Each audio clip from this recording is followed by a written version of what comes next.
Live from Studio 6B in the Fimble Recreational Center for the Fashionably Exasperated, it's Pran Funkels Live. And now, join us for lots of prank phone calls.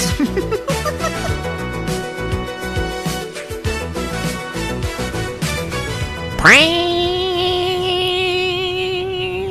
Funkels. Aloha.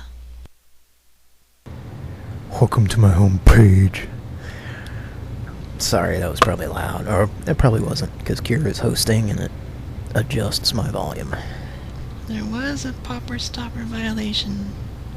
Oh boy. I got real close. Got a little bit of a runner in my popper stopper. I might have to order a new one. And my pantyhose. Nah, not really. Actually, it's fine. It's just like the seam on it is down in the where it's not supposed to be, kind of. But still works, you know. Hot and horny guy is getting intrigued.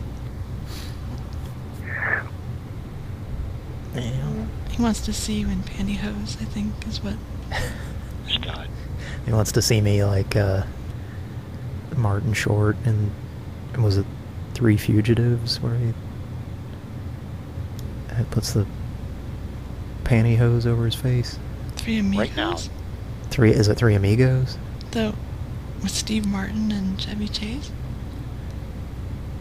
Yeah, who's in Three Fugitives? I don't know. It's Nick Nolte and I think Martin Short. Am I crazy? And then a child actor. Okay. Yeah, I don't know that pantyhose even existed in the timeline of Three Amigos? Three Amigos. Wait, when did that take place? Old West? It's been so... I need to watch that again. I know I saw it as a kid, but I don't really remember much about it. Alright, the research department, yes, it's Nick Nolte, Martin Short, and Sarah Doroff, I guess was the girl. And James Earl Jones, Alan Go Wreck Yourself. From, of course, everyone knows him from Star Trek Generations, I think. Is that the one he's... The cowardly captain. He was good in that, as that character. Yeah. And I was then Kenneth not McMillan. expecting that when I saw it in the theater. Yeah. That was... I'm sure a lot of people were like, why is Cameron Fry in this Star Trek movie? Oh, I did love that movie. Yeah, it is a good one. Corrections department, on a very minor detail.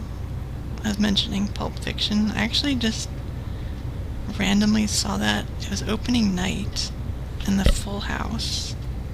I don't know, Full House. I had seen, like, the commercial for it before viewing the movie, but, like, I had a choice of like, okay, you can stay in this hotel room and drink with some people, or you can go see this movie called Pulp Fiction we don't really know anything about. I'm like, I'll go see a movie. That's how I ended up seeing it. Wow. Just by yourself? Nah, like, Alright. half the camp stayed in the hotel room and drank, and the other half did not. I'd say that's a good choice. Yeah, I mean, I had no idea what I was walking into there. It's like a great movie, especially back then. I mean, Yeah. everybody, like, a lot of people saw it not knowing what to expect, probably. What they were getting into. Yeah. I know. My dad was, like, a huge Dick Dale fan, so I just thought... So he was always listening to, like, that kind of music. So I just thought, oh, this is going to be some lame movie that he's just watching it because it has that song in it. the Miserloo. And then, yeah, like I said, it blew my mind as a young, impressionable individual.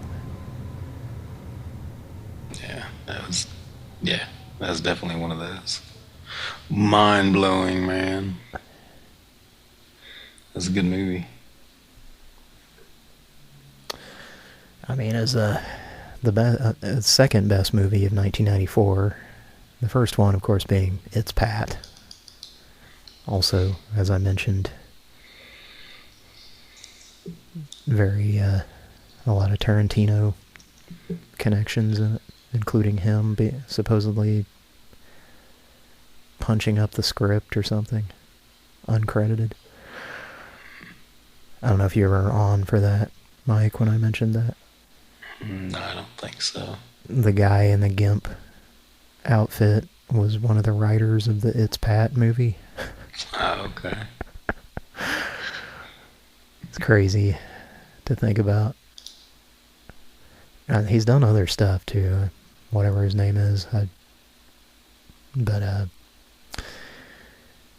of course, Julia Sweeney and Kathy Griffin are both in both movies. They're in Pulp Fiction and It's Pat, and seems like there's some other examples, but anyway. Good stuff. That's a good movie. It's Pat? Yeah. It's a great movie. Yeah. Nah, I remember seeing a cardboard stand-up of Pat in the theater. Like, we went to see some other movie, and that was in the lobby, and I was like, oh God, they made a movie out of... Which I was a fan of the sketch, but, you know... But the movie was okay. I think I said this last week, but it's not great. I was watching like clips from it recently, and just was not laughing very much. Are they still making Saturday Night Live movies, or are they done with that? I don't know. I guess not. I think Lorne Michaels was a big, behind all that, and maybe he's like getting old and not doing. I could be wrong. I don't know. I mean, there was MacGruber, but that's been a while. I don't follow that stuff like I used to. Yeah, I don't much either. Kara stepped away, I think. Yeah. Although I did watch the Martin Short episode recently, and at least the sketches he was in, I watched and enjoyed quite a bit. He's always good. I still haven't watched the Dave Chappelle one. I watched the opening monologue for it. I heard it set a record as the longest monologue in history. Oh, really? That show. That's what I heard, yeah. I think I actually watched the monologue, but I was unbelievably high, so I have no recollection of it, other than that I think I watched it. So I end up watching stuff twice sometimes because I don't remember it at all. Isn't that fun? That's good. You get to relive it all over again. Okay. Kara's back. Okay. Is everybody, including Salesman Ryan, okay with the new Avatar? I gotta say, I've stared at it quite a bit. And when I was high, and was enjoying the hell out of it. Because it looks like Sid and Marty Krofft acid trip or something. Yes. Oh, wow. That was my reaction as well. It's a reminder to start drinking my THC beverage so I can enjoy it again. It's AI's interpretation of Metamucilix. Now, honey, I have Metaslicks. It's like it rebranded it or something. No. The new name, Metslicks. Metaslicks. No. The Ben Stiller agent character from the Ben Stiller show, and I think he also did it in some movie. I don't remember which one. You remember that? I don't. Mike? It doesn't ring a bell. It's a character that's like his catchphrase. He's like, I'm sure based on a real Hollywood agent, but he's just like, everything somebody says, anybody says anything, is like, no. Here's how it's gonna be. No. He's the no guy. But I'm pretty sure he did it in a movie, but I can't think of what it is, and it doesn't matter. We should call the no guy. No. No. No. No. No. No. No. No.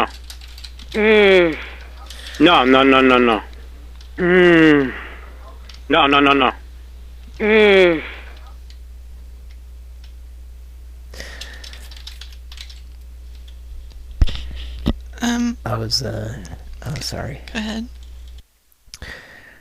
I was at work and talking about, somebody made a reference to the cable guy, just on the subject of Ben Stiller, because of the what's the Somebody to Love, the Jefferson Airplane or whatever. Yeah. Jim Carrey does the karaoke. Right. And somebody like made a reference to that, and I was like, yeah, I can't not think of that when I hear that song. But then there were people who were like, oh, that's Jim Carrey's worst movie. And I didn't like try to argue, but I've always liked it, and it's Ben Stiller directed it, and it just got like such bad reviews that they're like, we're not letting Ben Stiller direct movies anymore. And then it took like 13 years before that happened again, and then Tropic Thunder, which it turns out he can direct a movie that's good, eh? Anyway, that's always bothered me, that people couldn't handle Jim Carrey like being a villain, I guess. But I always liked it. Yeah, I like it too. That's like one of my favorite Jim Carrey movies, actually. Except for, of course, my favorite one is Bad, where he played the Joker. Yeah, because he's never heard of Batman Forever, apparently. Or wasn't even out when he said that. Yeah, that's what he was Oh yeah, duh, of course. referencing, Sorry. yeah. I'm wasted, so.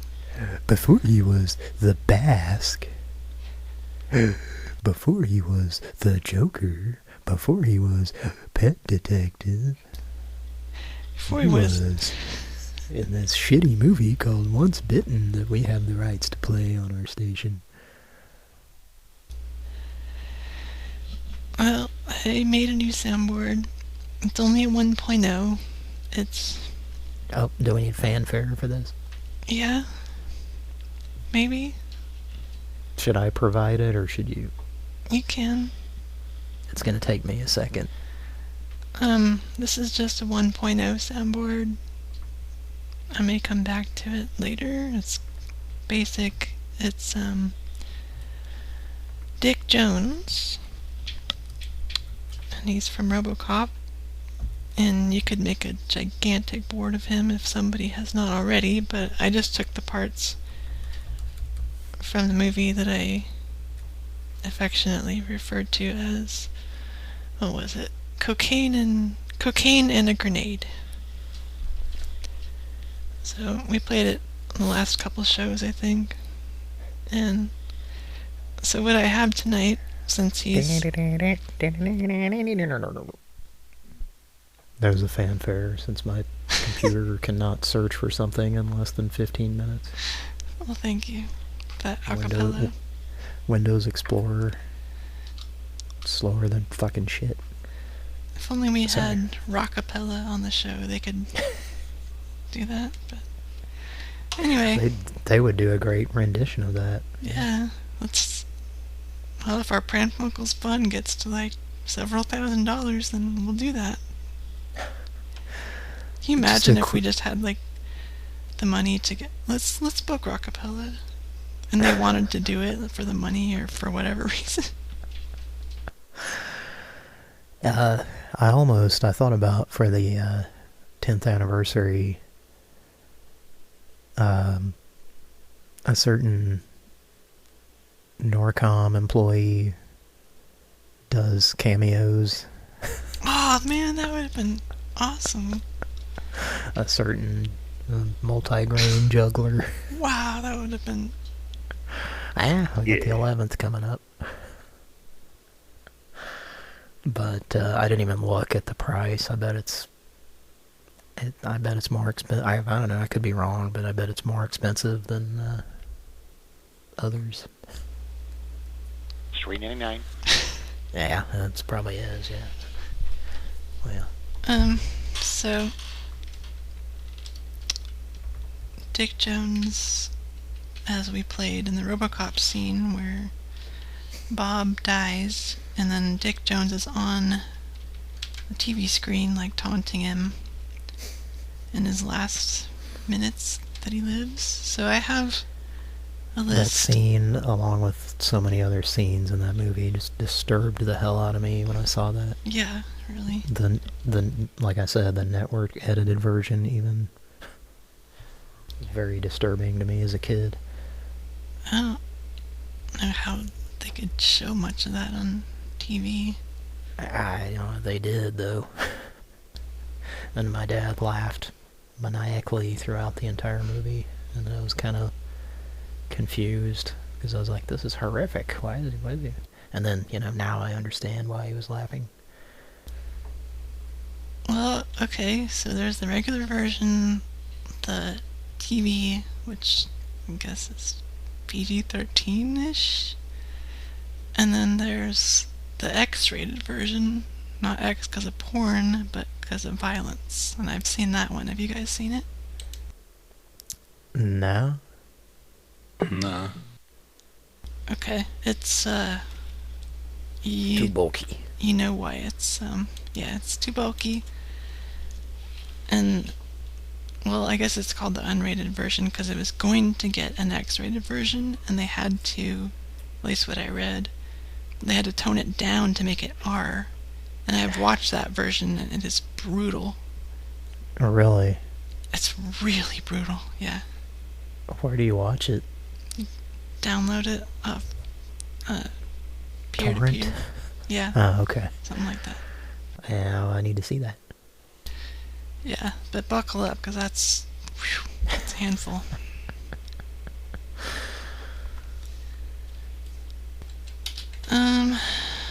Okay, so I made a Dick Jones soundboard, and he's talking to Bob, so he says Bob quite a bit, and I've included that in the board. So I have a list of, I could find in my 11-year Pran Funkels list. I found 5 Bobs, and then I just included 1 Robert as well. So,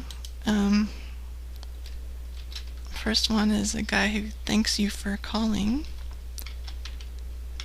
which is the two-faced landlord. Let me do at least the first couple with this mic, and then I'll let you do the rest. I have not used this board, so.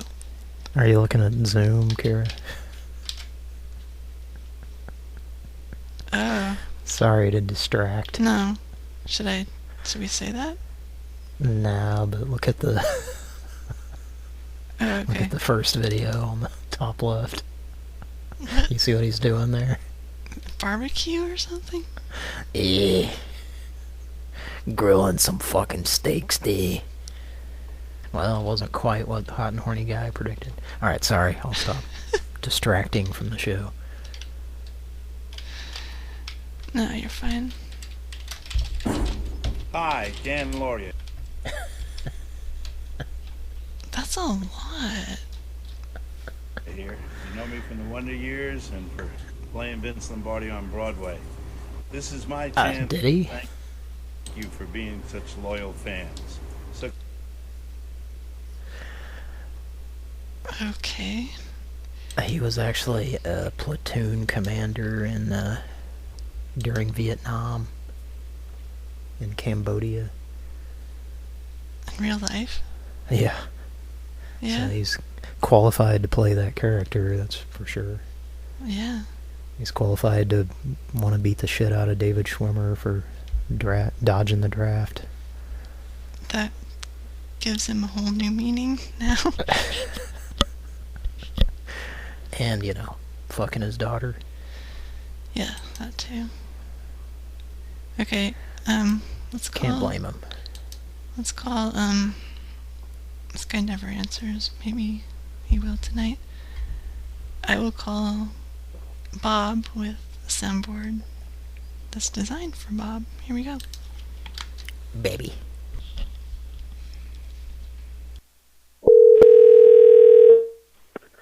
Thanks for calling.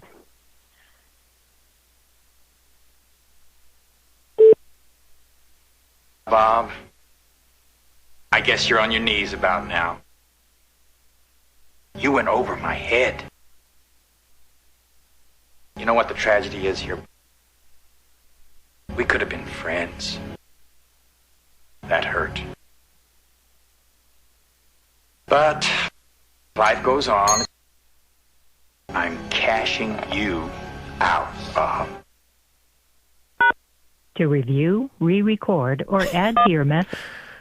The music's funny. And Bob, I guess you're on your knees about now. You went over my head. it sounds like he's on You know what the speakerphone. tragedy is here? We could have been friends. That hurt. But life goes on. I'm Starring cashing you Chris Burke. out, Bob. To re-record your This is the 34 lady voicemail system. To re-record your message. It's his wife. His mustache, yeah. Let's call him He Butter has a Bob. mustache and he has a mustache. Let's, If you know what I mean. let's call him Butter Bobby. Butter, mommy. I want to lick the butter of a mommy. I want to drink it.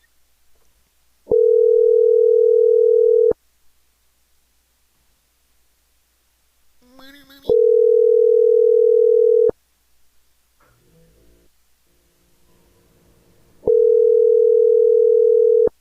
Bertha's voice caused the fridge to turn on. Por favor, deje su mensaje para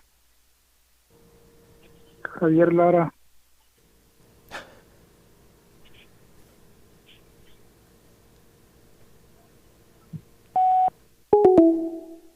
Roberto. Was that Roberto? Por favor, deje su mensaje para Javier Lara. What is he saying? Sounds like Javier or something. Yanada? I don't know, but a lot of these guys on the chat line, which is, I think, where he came Wow. from, they use different names. Yeah. Let's call him Bulbous Bob. Welcome sound to like a Verizon Bob. Wireless. The number you dialed has been changed. Okay. Ah, does it Yeah. give out the new number? I don't think so. That's kind of a thing of the past, isn't it? They used to... Do you remember that? It would be like, the number you've called is changed. The new number is, and it would tell you. Yeah. It's like, then why did you change it if you're just going to tell people? Really. Let's try Styrofoam Bob. It must have been like the phone company changed it against their will, so they... Okay, we'll have a recording, tell people your new number. I'm hungry for Styrofoam. I'm gonna put butter on it and eat it like popcorn. It's gonna be healthier than how I usually eat. But the person you called has a voicemail box that has not been set up yet.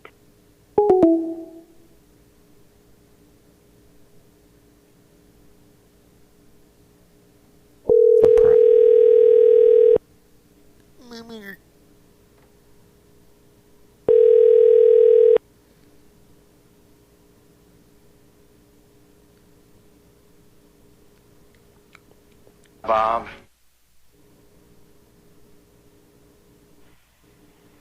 Hello? Bueno. Bob.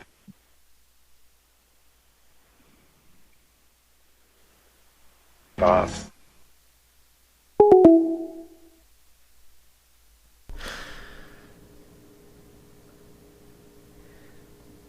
Can we... Perhaps the violins of Basil Poldoris caused them to hang up?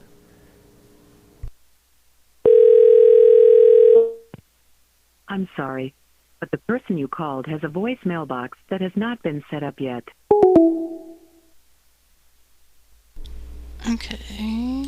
Let's call a business called Better Call Bob. Where did they come up with that idea? Hi, this is Bob. Please leave a message and I will call you back as soon as possible. It sounds like a Nacho Man. You know what the tragedy is here, Bob? We could have been friends. It helps if you think of it as a game. Every game has a winner and a loser. It's an old story. Life goes on. I'm cashing you out, Bob.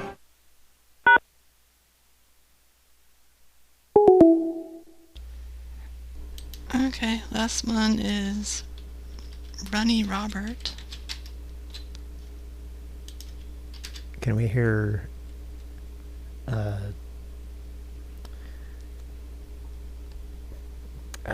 Dick Jones sing his rendition of the Dear John theme song? Well, if you get him on Cameo. Is that guy alive? Life goes on, right or wrong. Sometimes, poor John. That's right. Okay, Runny Robert.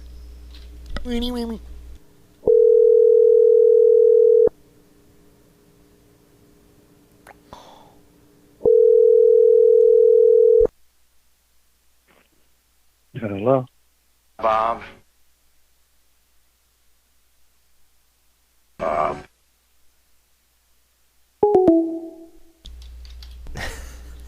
Okay, he probably just goes by Robert or something else.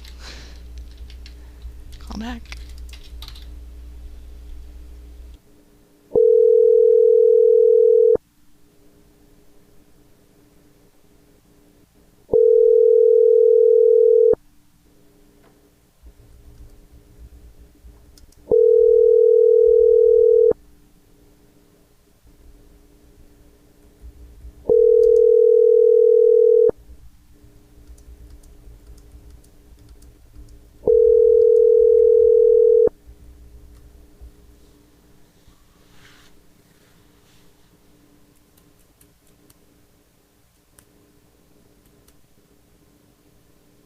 Hello, buddy boy. Hello, buddy boy. You don't feel so cocky now, do you? I guess you're on your knees about now. Every game has a winner and a loser. It helps if you think of it as a game. I'm cashing you out, Bob. To replay your message, press 1. Hello, buddy boy. You don't feel so cocky now, do you? I guess you're on your knees about now. Every game has a winner and a loser. It helps if you think of it as a game. I'm cashing you out, Bob. To replay your... I'm trying to think of it as a game, but about every 8 seconds I'm reminded that I have to put another quarter in because I keep dying so quickly, you see. And there are no lives. You have a life meter, and as soon as that runs out, which happens very quickly, it's time to put another fucking quarter in, you know?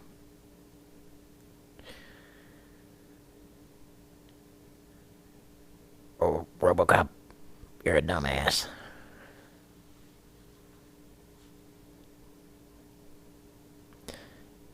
I'm sorry, Mike. Patrick's not on the show. Mike, how you doing? Dick pics.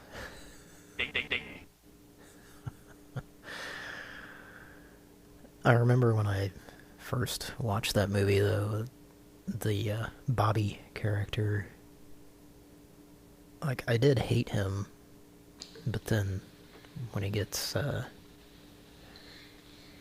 cashed out, it was pretty... I didn't enjoy it, per se, you know? Loser. Yeah. I guess. What'd you think of that the first time you saw it?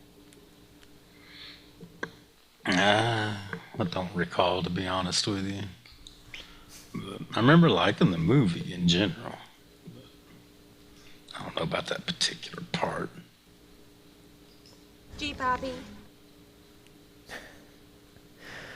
I think I started to talk about this on the last show, but it's set in, I think, 1995 or something like that. It's set in the not too distant future. Yeah. I was gonna sing that, but I didn't. But I remember Patrick talking about this, like, at the time, that one of the things that makes it a good movie, I think, is that it's, like, kind of realistic. Like, yes, there were robots and stuff, but, you know, usually when they would do, like, a future movie, it would be, there would be flying cars and, you know. But in this one, it was like, you know, Ford Tauruses and shit like that. Looking at the Wikipedia, like, it doesn't even say when. It just says in a near future. I was thinking it was 95, but maybe that was just something I heard. Maybe that's not correct. Like, or it's at least not mentioned here. Anyway. It definitely had an influence on Eugene Jarvis, that's for sure. Know what I'm talking about, Mike? I don't think so.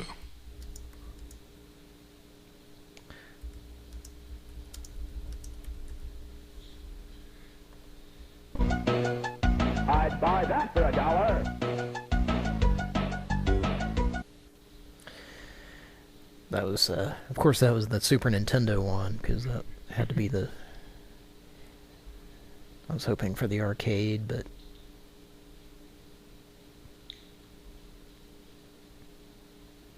I can't... Oh wait, here we go. I'd buy that for $1. It says the film's police cars are 1986 Ford Taurus models painted black. The Taurus was chosen because of its futuristic aerodynamic styling. Yeah. I That's don't know. funny. I thought it was cool at the time. Yeah, for sure. They were like matte black. Like, they looked like they were spray painted, you know. Yeah. I always liked that.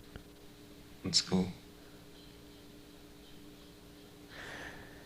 Yeah, I had a PlayStation arcade collection disc. Well, I still have it. It just doesn't work unless you have a PlayStation 1. But Yeah. when the PS2 came out, there was like a list of 8 games that did not work on the PS2 that were PS1. And I had 2 out of the 8. They were both over.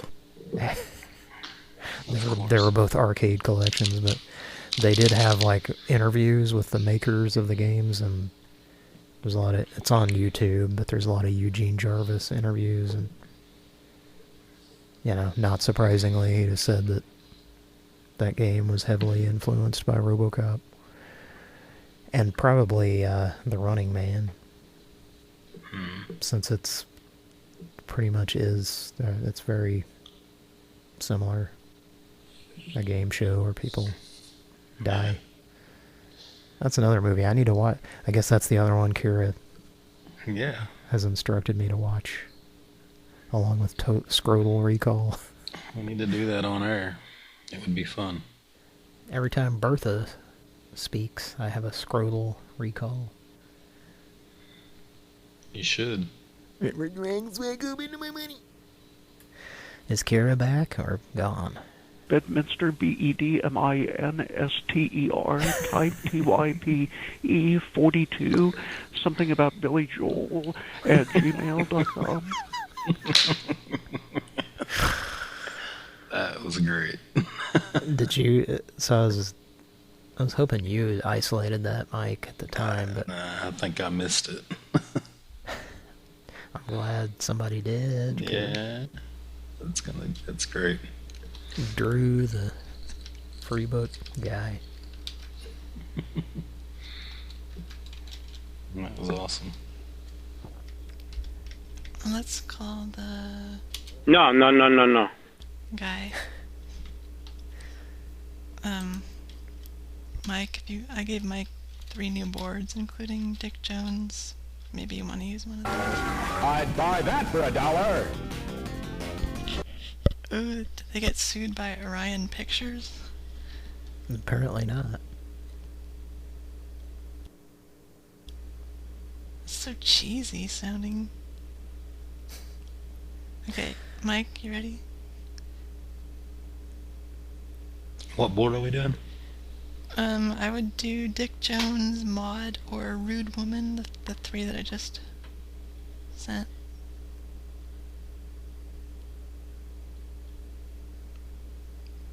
How you doing, Mike?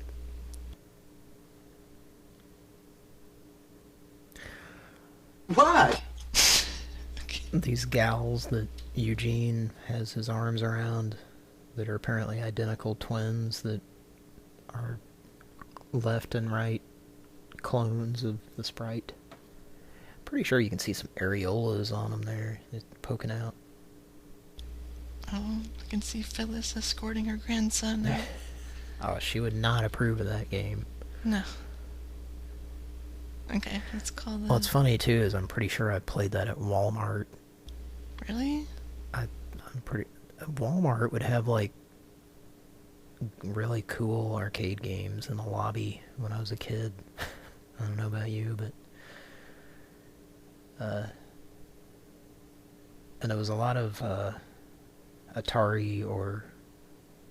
like a lot of American company arcade games in the Walmart lobby. Like Tubin was the first place I saw that, for sure. Anyway, I'm sorry. I'll shut up. No, you're good. Let's call the... No. guy. I thought we already did. Not yet.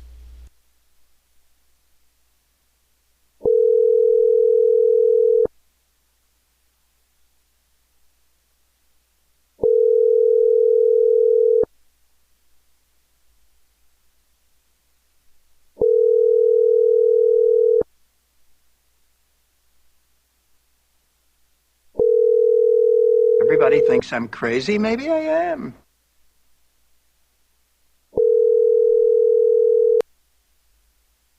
Okay. Which board was that? All right. Maud. Maud Finley.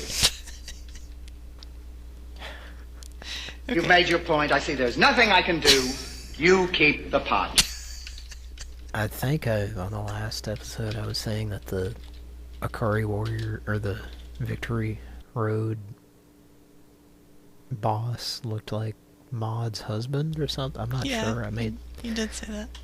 Well, I was making some reference to Maud's husband, and I'm not sure if that's what it was, but I'm guessing. You punk! You're a dirtbag! Well, what I was thinking with an AI obviously was not on the same page as I was. I was thinking more like a bowl of Metamucilix. I mean, a bowl of Mucilix with, like Metamucil being spooned on top of it, you know? Like sugar. But I came up with that. I'm sure that happened many times throughout history. Now, honey, eat your Metaslicks. Oh, wow, man. It's like totally Metaslicks, man.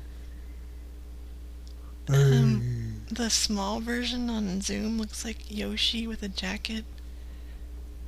And then like a Bomber Bill or whatever that is at the top right.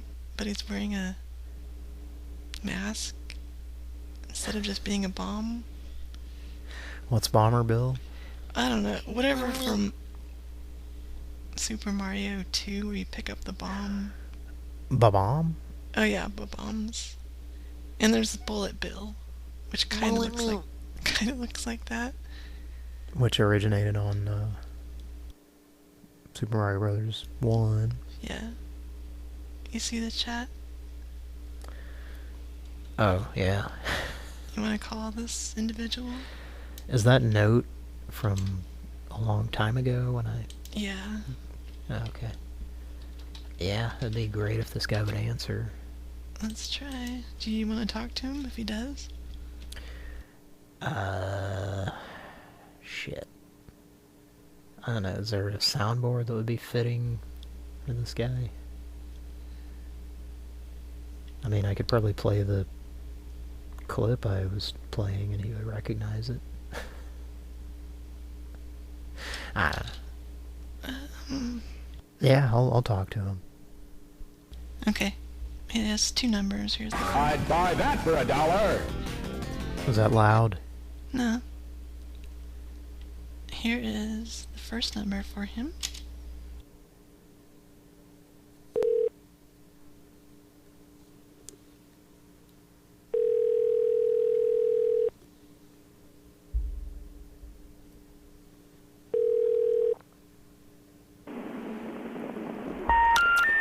We're sorry. You have reached a number that has been disconnected or is no longer in service.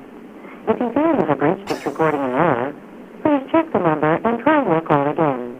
For directory assistance information, you may dial 411 or your directory assistance provider. Okay, that recording is definitely from at least 60 fucking years ago. I guess it's still on tape? Yeah, it's like we've talked about. It's in some weird building, some nondescript. Have you seen these, Kira?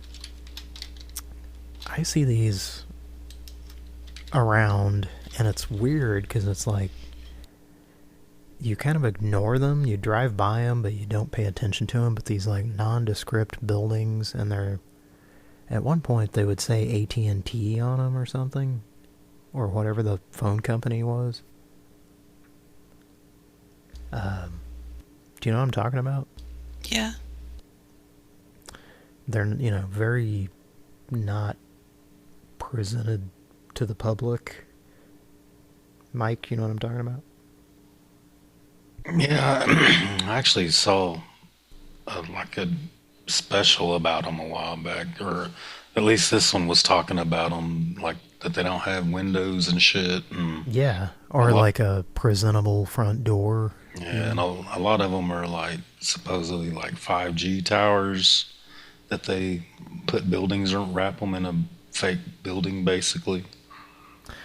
But I don't know if that's all of them, but at least they might have converted them, but they've been around since like the 70s or 80s usually, based on the appearance. But I drive by them and I notice them, and I always think like, what the fuck? But that's my theory, is like these recordings we get, there's like an actual reel-to-reel giant cassette, or actual just reel-to-reel that's playing these things in these buildings, and like every 10 years someone like Drew, the free book guy, goes in there just to make sure the reels are still turning. It's really, I don't know, I think it's kind of fascinating though when I drive by these places, and like you forget they're there too, because there's some of them I drive by routinely, and every once in a while I'll just like happen to look over and be like, oh yeah, that building's there that I totally ignore. Like in my mind it's not there because I don't look at it, But when I do look at it, Ed Bassmaster tells me, I'm glad you looked at it. Would you look at that? Okay. Kira, do you see those places around where you live? We're sorry. You have reached the number that has been disconnected or is no longer in service. If you feel you have reached this recording in error, please check the number and try your call again. For directory assistance information, you may dial 411 or your directory assistance provider. Okay, let's do another take. And Barbara, can you just, instead of putting your nose onto a kazoo and then putting the kazoo onto the microphone, can you just speak into the microphone this time instead? That was very kazoo-ish. Instead of talking into a Pringles can that you put the bottom end up to the microphone, can you just, let's just get rid of the Pringles can. Can you do another no? No other takes? Oh, okay. It probably sounded great when whenever the magnetic dust was still dark brown, and now it's almost see-through, so you can hear through the recording now. That's amazing that it still exists, though. It would almost have to still be like tape, because why the fuck would they bother to digitize that shit?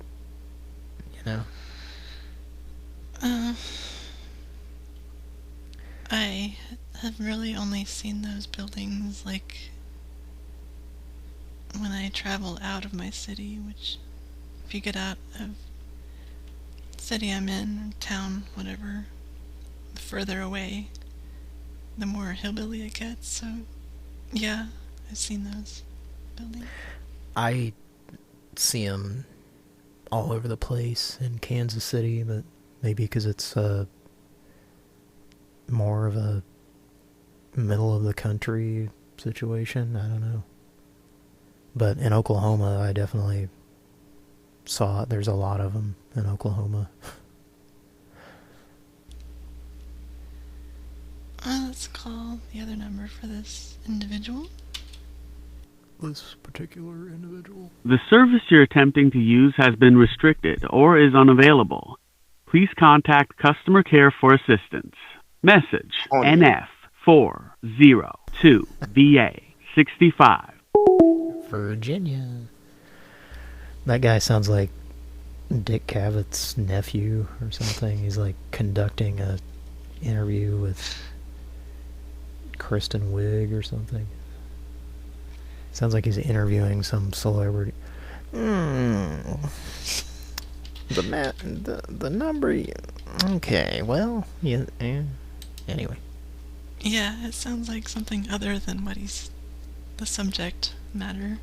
It sounds like he's impersonating Dick Cavett.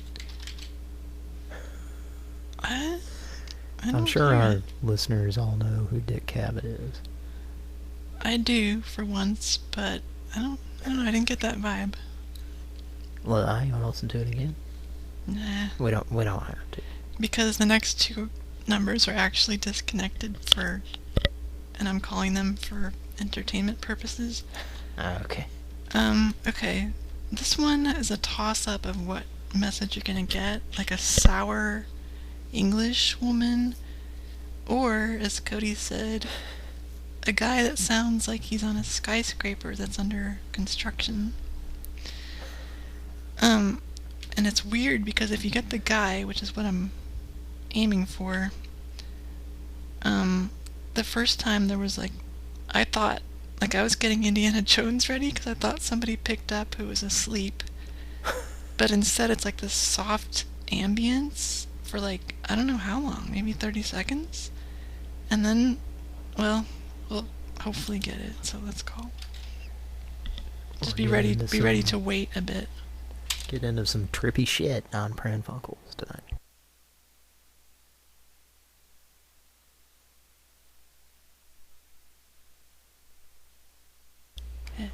It claims to be calling.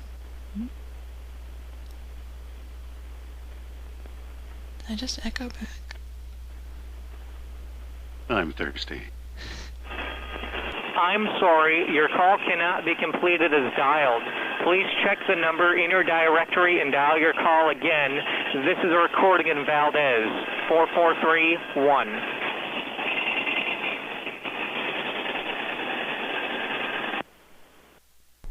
Can I get some coffee, I guess, if you're in Valdez? There you go. I think we were... So, Juan Valdez? That's the... Where is Valdez? I don't know. Mike? I sense a trap. Mexico? Yeah, what the fuck? Was he on... Yeah, it was like a skyscraper under construction. Or he was at the Home Shopping Network headquarters and a lot of people were using Tootie. My best... Valdez, Alaska? Is it? That would go along with the accent that he had, yeah. In my professional opinion, where people pay me to say what someone's accent sounds like. He sounded like Sarah Palin, so...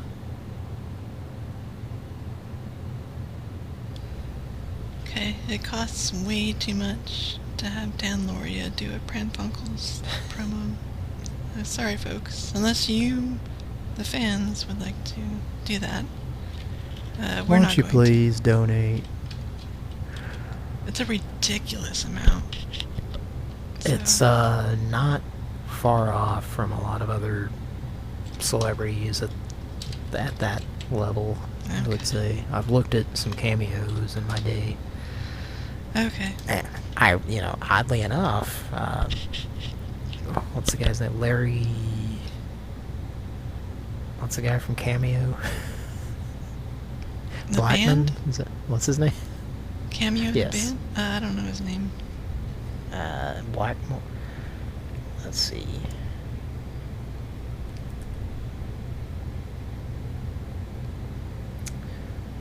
Although Morris Day and the Time has come to mind recently for other reasons. Are you watching Animal House? No, I've never seen it. I'm gonna put that on your list of movies. No, I don't want to see that movie. It's probably not as douchey as you think it's gonna be. Really? I don't know. I grew up watching it. My parents enjoyed it. When I watched... Yes, Larry Blackman is the guy from...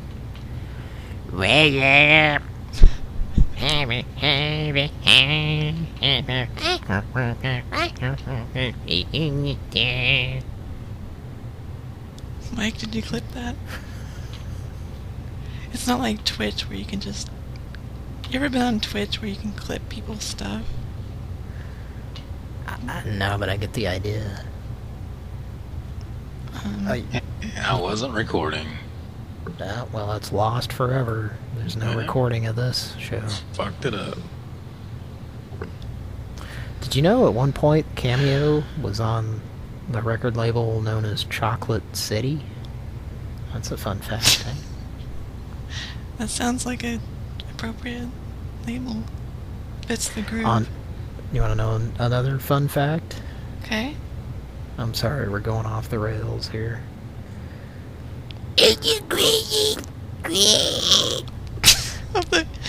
Bertha's going off the rails of the gravy train. Bobby's going off the rails on a naked breast. Larry, on February 20th, 2019, Larry Blackmon of Cameo announced El Paso, the first new single from the band in 19 years. And we actually have a clip. Kira has a clip of it. You want to hear it? I do. There's a red-headed gentleman in the video to it, I believe. Can you pull that up, Kira? Wait, not the LeVar Burton video where he's in... Remember that It's called... Go ahead. Go ahead. He's in a Cameo video. A redhead? It's El Paso. Nacho Man? Yes. Oh, he's a redhead. Okay. Very, very much so, from what I recall. I could be... Am I wrong? I had never seen that commercial ever until you brought it up. There's a fun shot where you can see his pubic hair, and it's very red.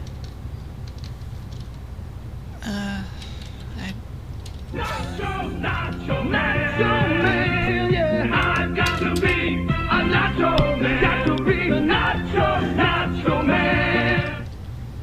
I'm contractually obligated to be a nacho man for the next 5 years, or they're going to assassinate me.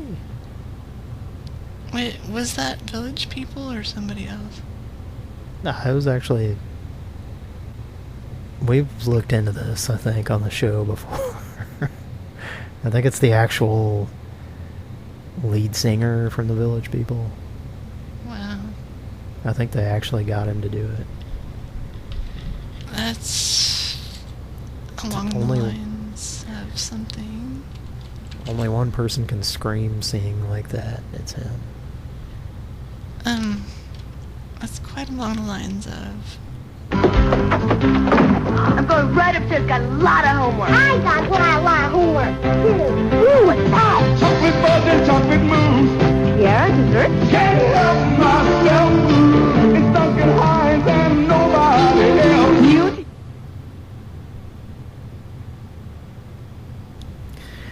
And see, I've pointed this out before, but I'm confused because I was under the impression it was Murphy Brown and nobody else. 5 days a week on your syndicated television channel. You remember when... Murphy Brown's coming round 5 days a week. Do you recall... I mean, she was on Saturday Night Live many times. Saturday Night Live. Do you recall when she fucked up on air with Gilda Radner? What did she do? It was really ironic because it was about stupid people. And Gilda Radner was the stupid person, and Candace Bergman was the smart person. But she fucked up her line, so Gilda made them both stupid. And it was really funny. Which sketch was it? Do you remember? It was the National Institute for Stupid People. It's really funny. And, like, she's just... It sounds familiar. Candace is just like so embarrassed and laughing so hard. And then Gilda just picks it up. It's just great. It's perfect. The Gilderman's Gal at Saturday Night Live. You know who was in a relationship with her for quite a while, apparently? Oh, Kira stepped away. I'm going to wait to answer that question until Kira comes back. Mike, are you still awake? No. Did you know... What Did you know about... As of the first half of 2009, some of the original members continued to perform together of Cameo.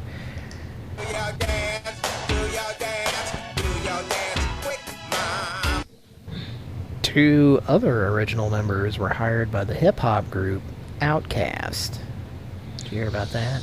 I did not. What were they hired for? To clean the bathroom, I think. Man.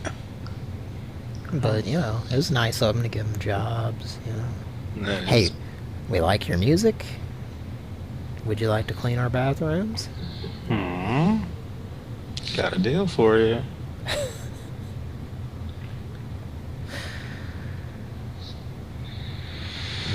Mystery Science Andre. 3,000 blank. I used to sing something to my friends based on that song. And by the way, I love that song. It's a good song. I loved it when it was new, and I love it now when it's not new, and neither am I. Do you like that song? I do.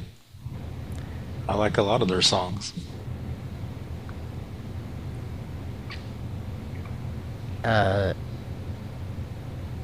So I used to say, because Larry Blackman, to me, sounded like he was singing, and this has happened on the show, I think, where I've had a bubble in my mouth. Sounds like you might have one now, too, Mike. Yeah, this came out. So I was like, it sounded like, I didn't know the name of the band, or I just knew the song. I was like, I thought it was, it sounded like a guys with the bubbles in their mouths. So I would sing, "We're guys with the bubbles in our mouths, and if you think about a wink about a facing the south, wait up." Are you familiar with Bird Up? Nah.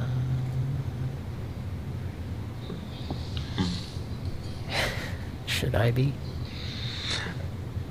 Probably so. I mean, I think most people should be. Does it involve Harvey Birdman? No, that involves Eric Andre. Oh, well, then I'm interested in acquainting myself with it. I saw him live one time. He's funny.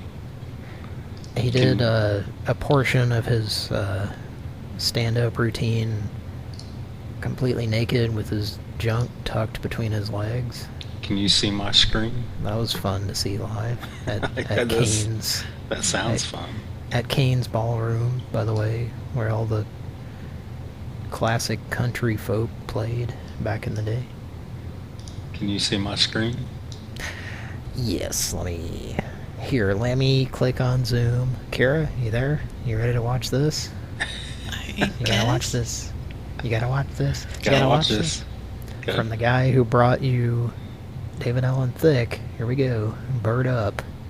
Hey, you guys are watching Bird Up, the worst show on television. Superman, come on in. What's your favorite movie? No, don't put my shirt up. What's your all right, What's just my favorite movie? talk to me like I'm Osama bin Laden. Come on, don't do that. No, they won't even see me. It just look like your shirt's lifting up. All right, talk to me like I'm Osama bin Laden. My shirt lift up. All right, that's enough. Yeah. Bird Up. Hey, what's up, man? Ignore me. I'm not even here. Bird up. I think we're a little bit too high to watch this right now. Yeah, I think we are. He's wearing a suit that Tom Saltermeyer once described. Just a little different color. Oh, it's green, isn't it? A different shade, maybe. Come talk to me, man. Bird up.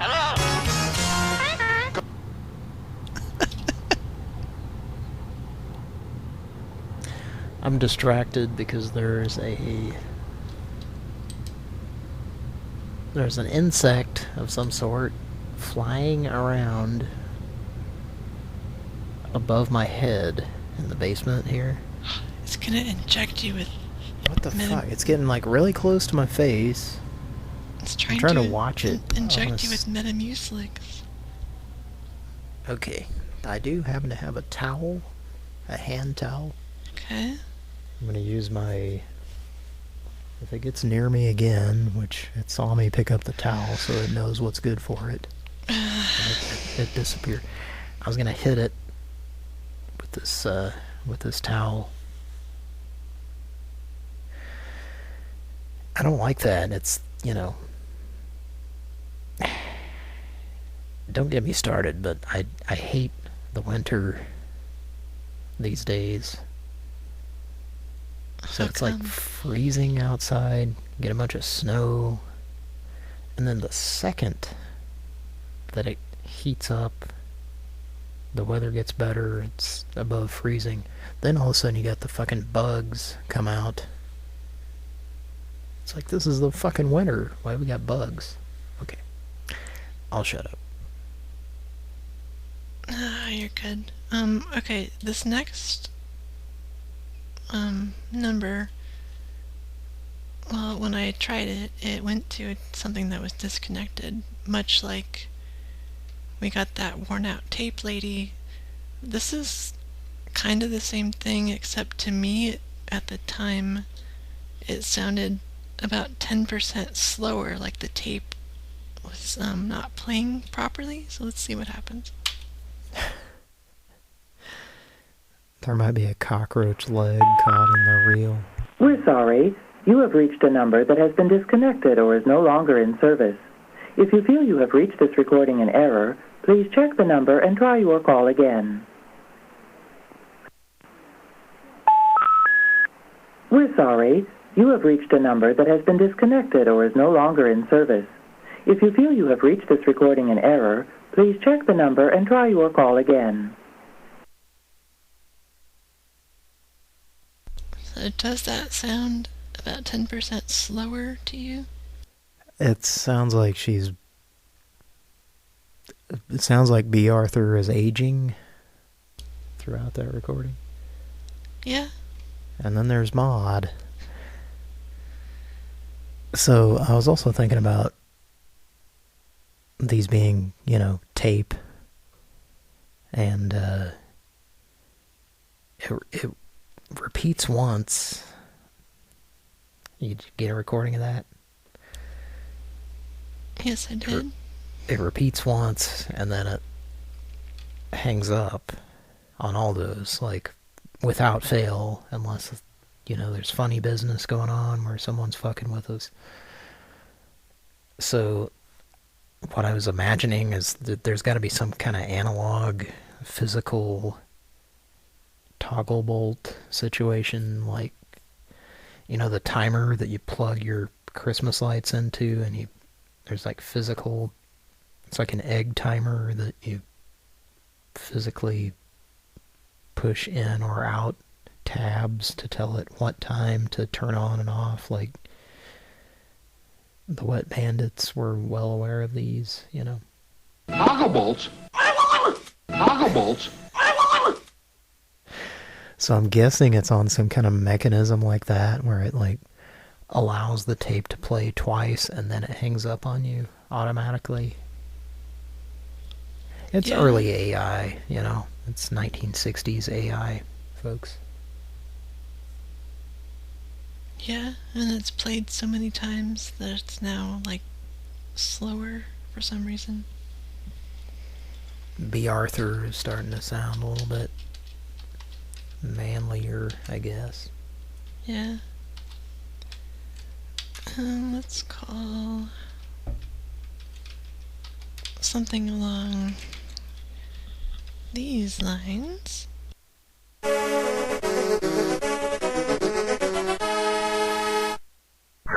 A dipshit.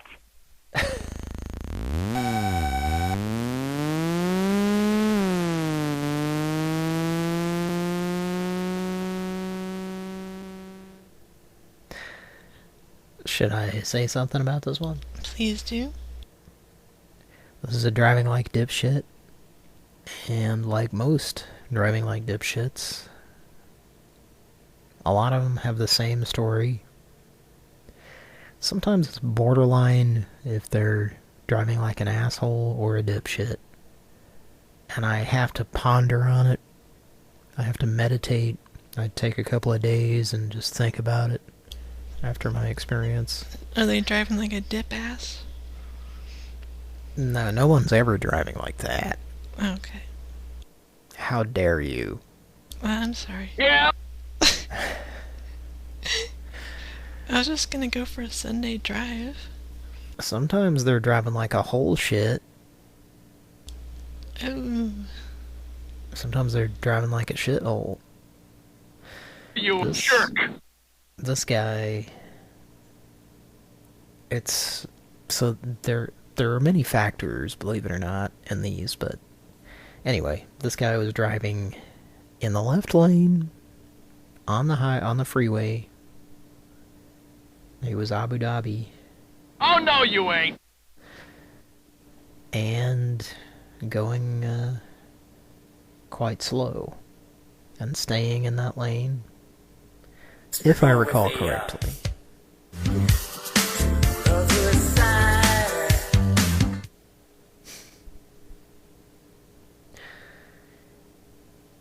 And I guess there's a determining factor, because that activity can be considered by me as driving like an asshole. If there are like a lot of people, if there's a lot of traffic and you're doing that, then you're driving like an asshole. Driving like an asshole. You become an asshole if like, 23 people have had to go around, had to pass you and go right to pass you.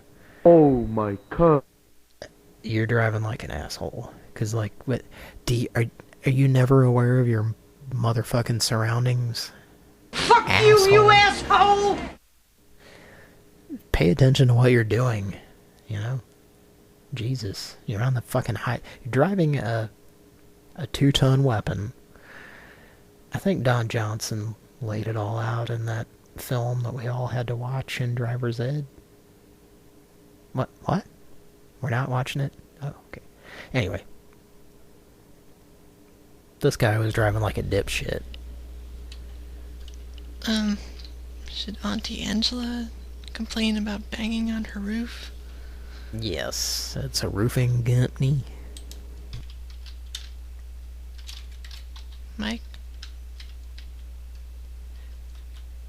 Another reason you need to see Total Recall. Fuck you, you asshole! Is that the lady from Kingpin? I don't know, but... like... That goes... I was a little kid and not of age to see our movies, but I was in Hawaii and they didn't give a fuck, and they let me in, and it was like this gigantic, like huge deal theater. Like these seats were like cockpit luxury seats, and the speakers were booming and the screen was huge, and I got to see an old woman say, "Fuck you, you asshole!" But I was blown away because I'd never seen a theater like that in my life. So you saw that movie in the theater? Yeah. Did you see RoboCop in the theater? No. Well, I'll tell you my experience with that briefly. Parents used to take me to, well, just the family, only child, to the drive-in. We went to see, like, Moonstruck with Cher or something. It was always a double feature for some reason. So, like, while they were watching that, I was watching... At the drive-in? Yeah. They were watching that. Every drive-in I've been to, there was always that. I guess something about the way they operate, that apparently works better.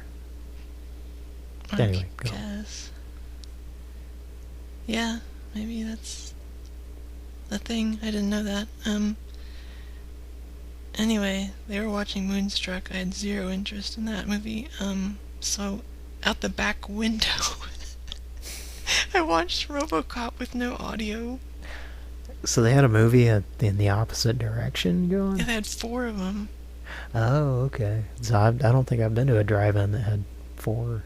Yeah, so I watched, I mean, I don't know. I was really young, so I tried to watch RoboCop with no audio. If I had binoculars, it would have been better. And then I fell asleep for whatever the second movie was, and then that was So that. So you saw RoboCop with no audio for the first time? Well, bits and pieces. They kept saying, like, watch the movie, quit looking out the back window. So you're just, like, trying to figure out what was going on? I guess it's a pretty visual movie, you can kind of tell. I mean, since the screens were so big, I could kind of watch it, just no audio. Alright, let's make a call. We're lacking on calls. Tonight's episode of Pran Funkels is just us talking about RoboCop. Yep, and a soundboard of that, which also has... Bobby. G. Bobby. Bye. Okay, do you have... What was okay. This is not a RoboCop podcast. No. This is not a podcast. You remember back in the day, Cody, that some of the drive-ins around here would play porn? No. I'm not saying, I mean, I believe you, but no, That's not. That happened? Yeah, the one by my house in Oklahoma City growing up used to, like, on every weekend.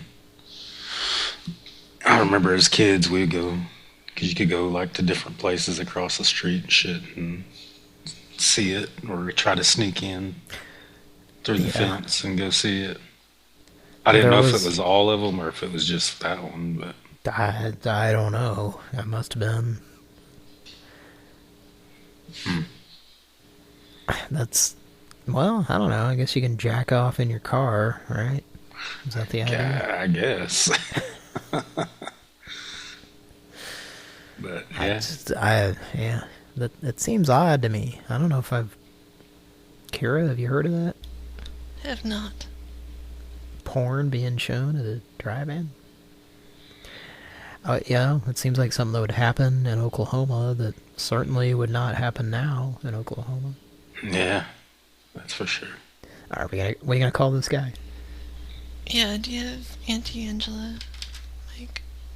Yes. Okay, here we go. He's got her tied up in the closet. Oh. Hi, you've reached Tyler McAllister of Platinum Roofing. Sorry I missed your call. If you could, leave your name, number, and I'll get back to you as soon as possible. Thank you. Now that sounds like a guy in the courtroom that go head-to-head with Tom Saltermeyer, perhaps. I like how the beep was destroyed by lasers.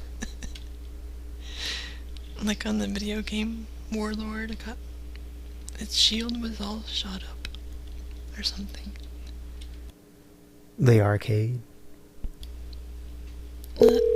Any version, I suppose? I like that game. Hello?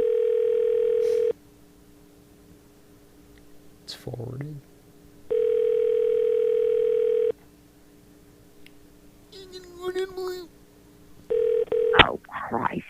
Hi, you've reached Tyler McAllister of Platinum Roofing. Sorry I missed your call. If you could, leave your name, Merry number, and I'll get back Christmas, to you as soon as fella. possible. Thank you. There's this, Kevin.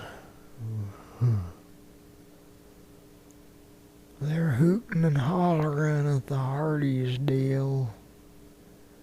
Someone left a hot dog on the soccer field, and we're trying to get you to come clean it up, if you don't mind. And it was my feeling that they had knocked down little pieces of it. The roofing tiles that you put on fell apart. They put a new roof on the house today. We're hoping you'll come fix it. They worked hard to try to get finished all today. Jack. Uh-oh. Hasbro. Tackle. No. Barry. Don't forget to tackle that berry. Well, it's gonna get away I like if you don't. masturbating on the phone. What? I have a camera phone. Where are you? Quite 20. I'm from British Columbia. Oh, Christ. Did you hear that guy, Mike? Guess so. Doesn't sound familiar. I mean, I say guy, it's probably just a robot, but yeah. Can we hear that again? Or should we save that for another call? Well, I like masturbating on the phone. Don't have a camera phone. Feeling quite horny. I'm from British Columbia. Where might you be? What are you looking for? I'll tell you where you're going to be in a few minutes. Underneath the subfloor of my house, in the crawl space, buried, with 397 other souls. Am I right? I believe you are. I'm just getting a vibe from this guy. To the point where I don't think that's even funny. I think it's probably just, he probably really does. This guy has probably murdered a lot of people. And we don't condone that on Pran Funkels. No, we don't. We don't like it. We think it's bad. This is a controversial thing to say. We think it's bad to murder people. Except, I hate to get if you're playing political. Contra, you know, it's okay. Well, those are just aliens that Lance and Bill are slaughtering on their own home planet that we're taking over. We're probotecting ourselves from venereal diseases, you see. Spread 'em 34 style with Lance and Bill. But don't forget to put your probotector on. Okay. When you pull out your spread gun, don't forget to probotect it. How weird is that? People in the UK, they grew up, I mean, they had to have liked the game, right? How could you not like that game? For Nintendo, at least. And it was Probotector, you know? Not Contra. It was Probotector. Maybe we should ask UK Carl about that subject. Mike, are you there? What? Am I talking too much? I'm sorry. Night guy. Well, you don't have to be sarcastic.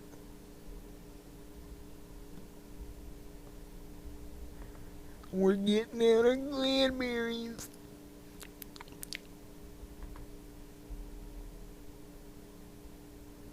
You want to make a call? No. Well, what do you want to do, Hecky? No. Hecky poo-poo. Do we hang up right now or no? No. No. No.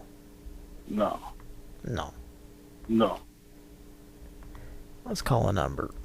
No. No, no, no. Yes. No, sir. No. It's not right. Trucktown. Hello? Yes? The guys on the roof that were hammering. What's that? I had just vacuumed late yesterday evening, and I saw all these little tiny white areas about the size of your fingernail on the floor, on the carpet. Okay. It was just the texturing that was on the ceiling. Okay, is there something that you wanted to address here, or? And it was my feeling that they had knocked down little pieces of it. Just a lot going on around here today. Okay, I don't completely understand what's going on here. I've just had a real stressful day. Okay. I've been just stormed today with stress. Okay. Is there a reason that you want to talk to Trucktown? Someone called my number from your phone Okay. at 12:59 a.m. this morning and used the most vulgar language I've ever heard in my life. Okay. The only two people here are Vin and me, and nobody called from here. You need to be more careful when you dial a number. You bitch. This is a business. Nobody here is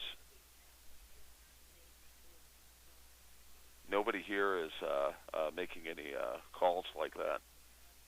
Why don't you come down here, you bitch? Bye. It was just vulgar.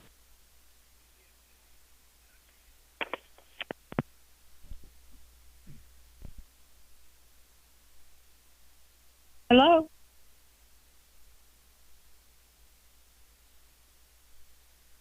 I've just been unreal today. That was fun. I love when they don't know how to handle the "why don't you come down here, you bitch."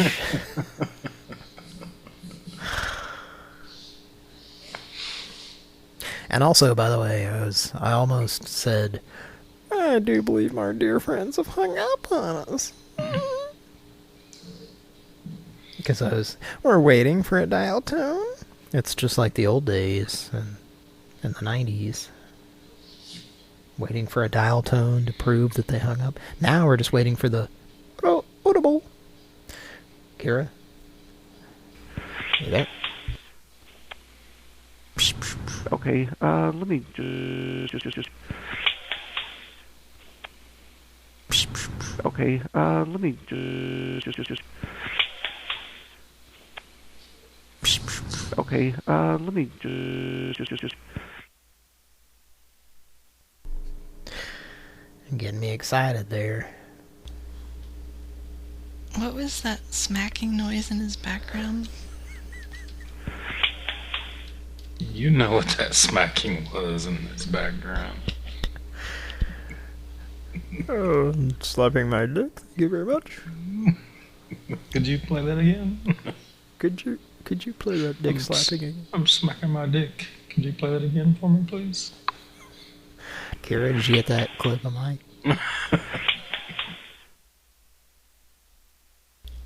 Yeah.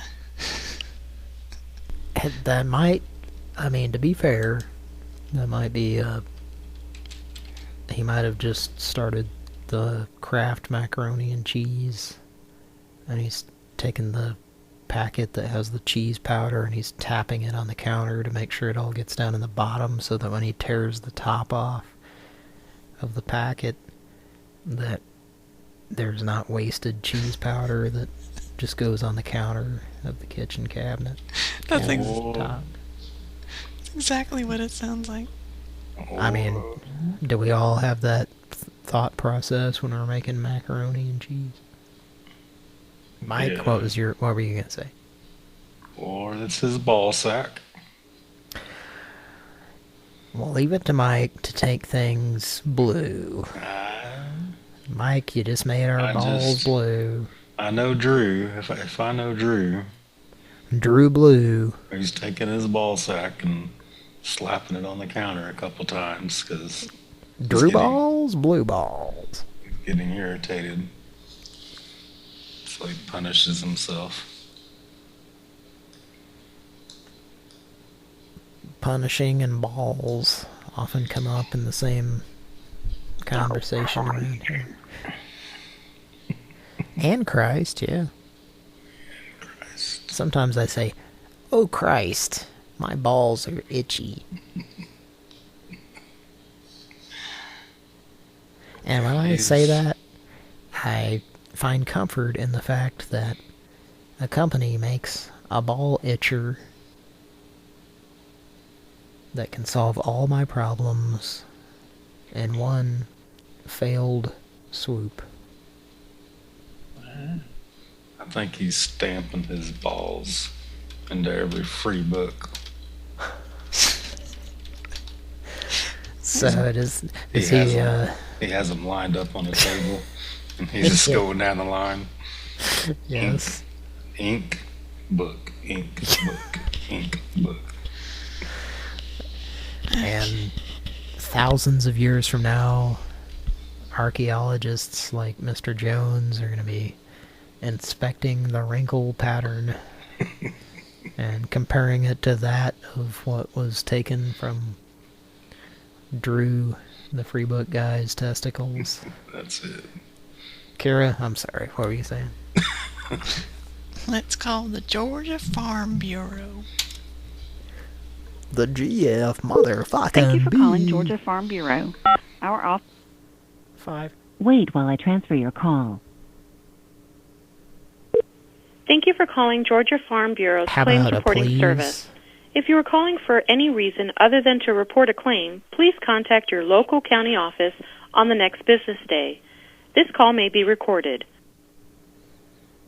I'm calling about a claim, but also someone's dying and I need to talk to you right Very now. important to us. A representative will be with you shortly. We appreciate your patience. They're not Please on the note, line, so there it's... will be a brief survey at the end of this call. Thank you for your feedback. All operators are currently busy. Please hold and your call will be Don't answered forget to in the turn your order it was amp up received. so we'll Thank get you some for good holding. feedback. They want feedback.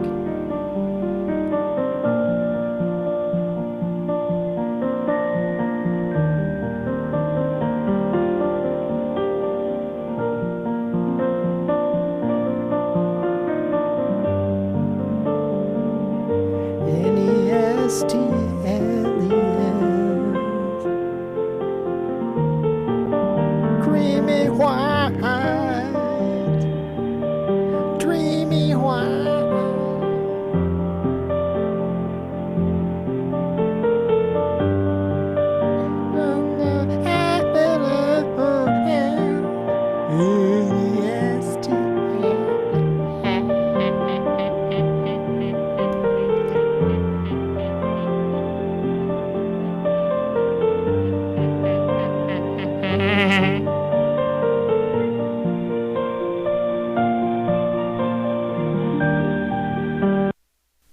Thank you for calling Georgia Farm Bureau. This is Adrian. How may I help you?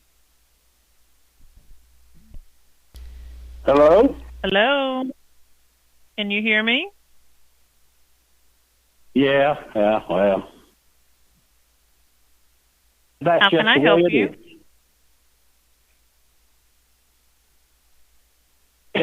Repeat that for me. Morton Downey Jr. I'm sorry. We've got mosquitoes and yellow flies. I'm sorry, ma'am. And how can I help you? Yeah, we were calling about, we had a problem down here on the farm. Mm-hmm. And we're not real sure what to do about it. What type of problem are you having? Well, my uncle was talking to you, I think. Go ahead. Our house. Quaker Oats.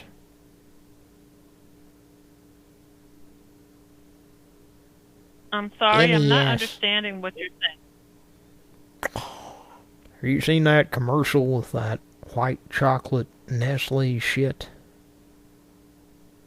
Thank you for staying on the line. We appreciate your time and value your feedback.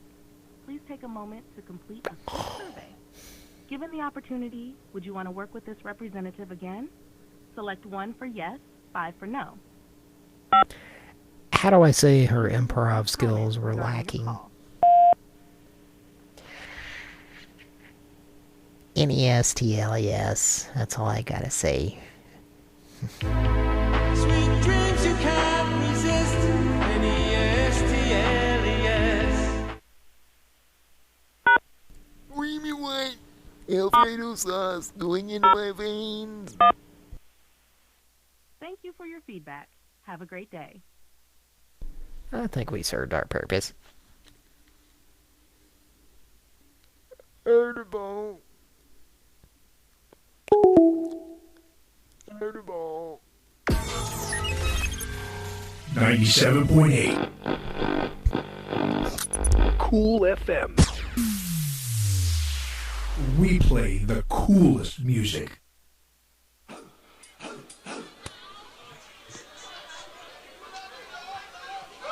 Oh, God. Who let the dogs out? Who let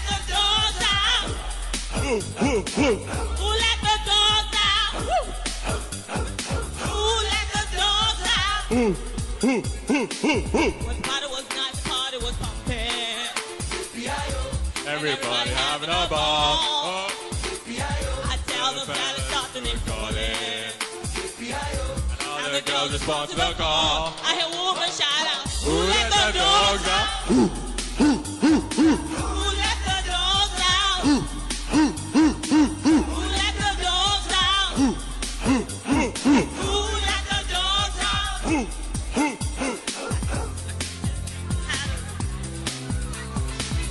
Scruffy, get my scruffy, get back you fleeing the bad monger.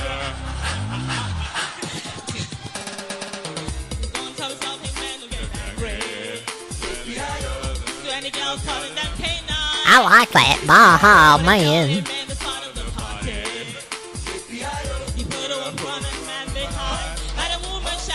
Who let the dogs out? Who let the dogs out? Who let the dogs out? Who let the dogs out? Doggy is nothing if we don't have a bone. Oh, doggy is a bone. Oh, doggy is a bone. Doggy is nothing if we don't have a bone. Oh, doggy is a bone. Oh, doggy is a bone.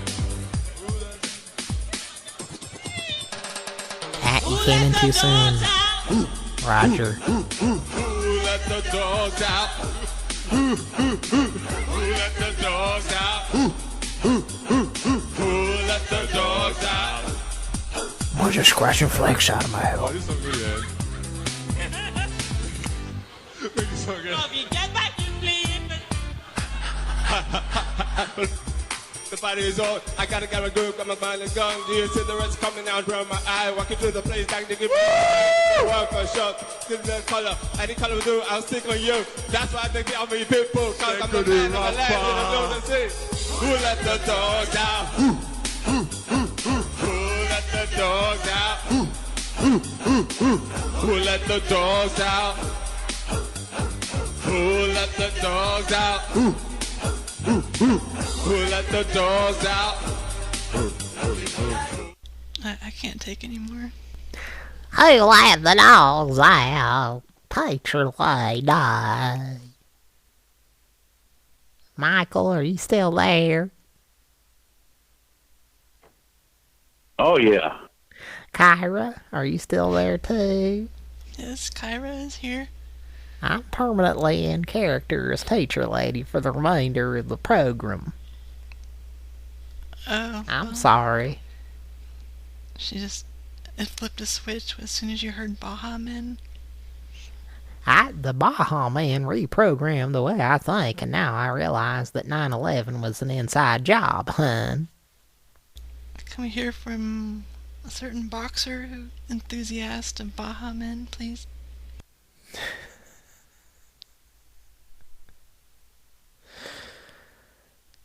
Is that for me or Mike? Miguel. Yeah, I'm trying. How you doing there? My MacBook is bullshitting tonight. The free MacBook. Or my iMac, I should say. I ain't heard about free macaroni and cheese, goddammit. Bitches leave. Keep Poppy. What's bugging you, Murphy? Drugs. Drugs bug me. Oh, that was the same visit to Hawaii, I think. Or at least around the same time. Same theater. I also saw RoboCop 2. How did that go for you? Well, again, they didn't care that I was a little kid. Mm-hmm. And it was great, because it was like these gigantic seats, way oversized, like sofa seats, and big booming speakers, and a gigantic screen. And yeah, it was a hoot. We didn't have those kind of theaters in Oklahoma until I was an adult. Or at least I didn't discover them until then. Until I explored.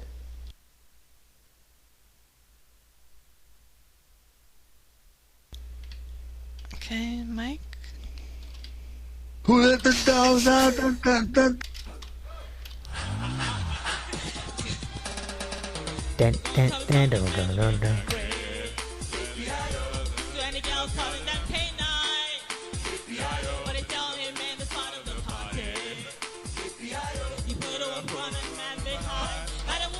Huh? Who let the dogs out? Dun, dun, dun, dun. Who let the dogs out? Dun, dun, dun, dun. Who let the dogs out? Dun, dun, dun, dun. Huh? Who let the dogs out? I need to, Dun, dun, dun. Who let the dogs out? Huh? Who let the dogs out? need to call a number and do that. See if we can get him to stay on the line for that shit. I fucking fall out of my chair. Okay, yeah, Is like it put him on hold. Could Mr. Steven Tyler influence you to fall out of your chair? Well, let's take a look about that. When you come into my Care Bears, are gonna get marshmallow. Well, then you keep your underwear on. You know what I mean?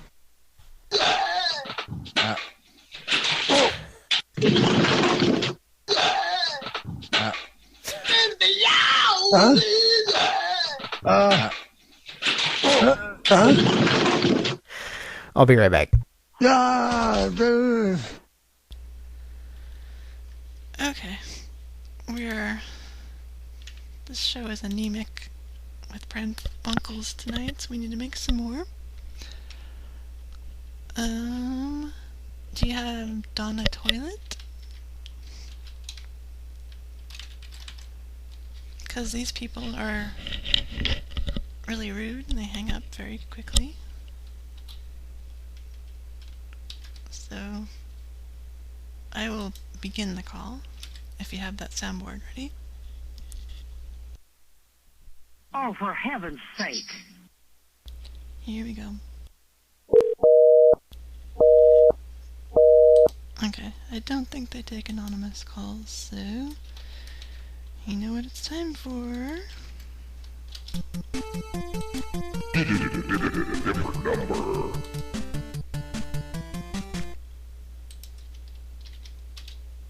Whoops, I messed that up.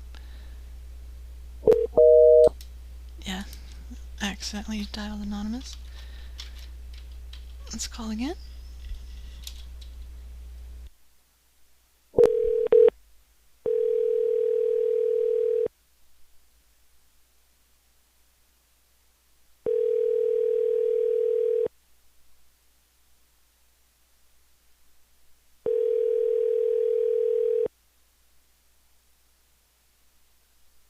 It's a great day at Steve's Plumbing and AC Service. How can I make you smile today? Hi, we have a problem here. My little brother poured cement down the toilet. Oh, goodness. Okay, I can definitely go ahead and put a request in for you so we can get that resolved. Have you used our services before? No, ma'am. Okay. Well, I definitely want to thank you for reaching out to Steve's, and my name is Sarah. I'm going to go ahead and gather some information from you, if you will, and I'll get this over to the team so we can get you some help out there. Who am I speaking with? This is Stacy. S-T-A-C-Y? Yes, ma'am. Or E-Y? Why? Thank you, Miss Stacy. And your last name? Wimberly. Oh, and can you please speak with my grandma? I think she knows more about this than I do. Sure. Okay, Grandma, go ahead. Hello. Hey, yes, ma'am. What's your name, please? No, other Grandma. Francis. I'm totally confused. Well, no, can you tell her about how the cement was in the toilet, please? I have no idea. Okay. I've never heard of anybody flushing cement down a toilet. Yeah, I'm so sorry that y'all are dealing with that. Do you mind if I place you on a brief hold, please? I can't help you. I can't get maintenance to help you until I know what apartment we're talking about. Okay, yes, ma'am. Do you mind if I place you on a brief hold, please? Hold, please. No.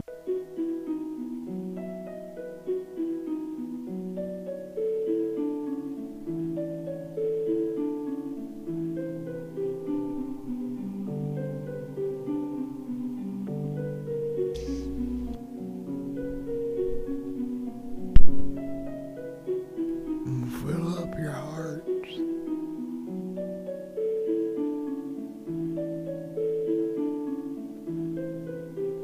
A link to the past.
Hello. Is someone there on the line, hun?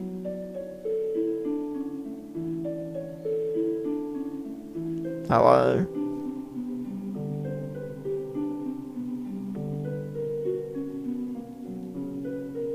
I have a David Matthews device.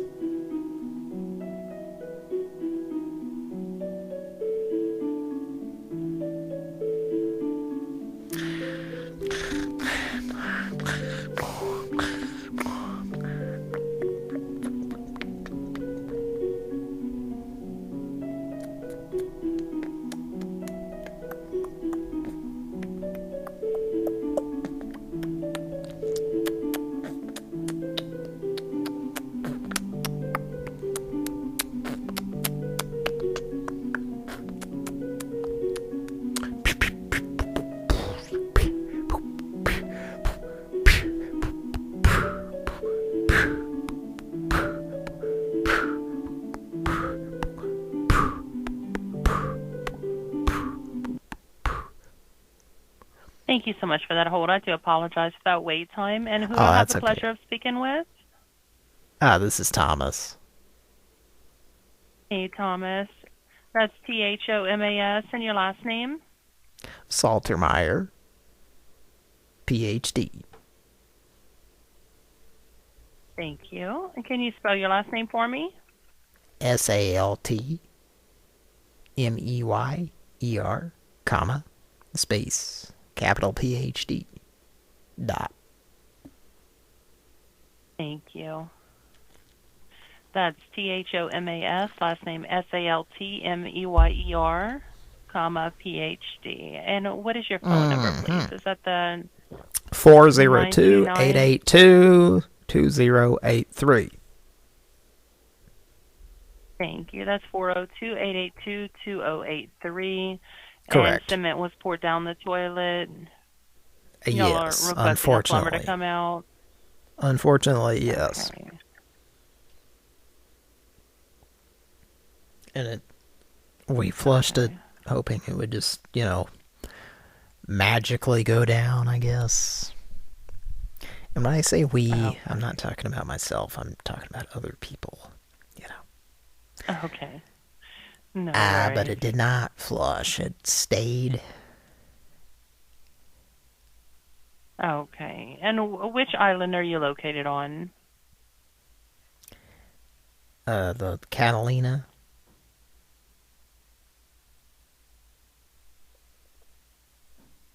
Oahu, Maui, Kauai, or Big Island? Kauai. Hawaii, thank you. And this is a residential property, and you'd be responsible for billing? I would. Okay, That's thank correct. you. And what's the servicing address, please? 423. Wonder. Oh. Can I place you on a brief hold, ma'am? I'm sorry.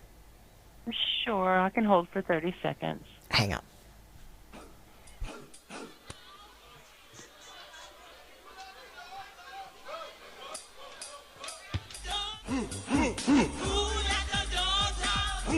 Who let the dogs out? Dun, dun, dun, dun. Who let the dogs out? Dun, dun, dun. I worked so hard to keep her on the phone, and then you guys just fuck it up, man. Who let That's the part dogs out? Dun, dun, dun, dun. Part of the fun of the show, I guess. Huh? It's par for the course. I don't need that. Beg your pardon, man? You fucked it up! Oh, you fucked it up! Do it right. Bunny. Oh, you want to do it right. Blow on them. You're not blowing. Everybody's searching for the real thing. I'm hoping you get yours, 'cause I got mine. Did you guys see Coitus. vagina? What were you gonna say? Did you guys see the boxing match where... Sorry, I'm really, really fucked up. Mike Tyson made a grievance statement. Not Mike Tyson, because I don't know anything about... Yeah, who knows anything about that? Who's ever heard of that guy? His bare bottom. Seen his bare bottom when he was doing the fighting match, huh? I don't know anything about Mike Tyson. Okay. I backed up and I looked at it a couple of times, huh, before I fast forwarded. Have either of you guys seen the boxing match? What's Joe Frazier? Is that soundboard? He fought George Foreman. George Foreman's KO boxing. Yeah, the very same. And Foreman just beat the shit out of him. And like that's why he's so... That's one of the reasons why he's so fucked up on that soundboard, I think. He was under the influence of a lean, mean boxing or fat grilling machine. He took 600 fat leave. reducing. I was at Costco and I sent Cody a picture of... I just bought 400 a leave at the same time as each others that I ordered. I paid for 400 a leave all at the same time. It costs about 422 nickels. I'm damn scared.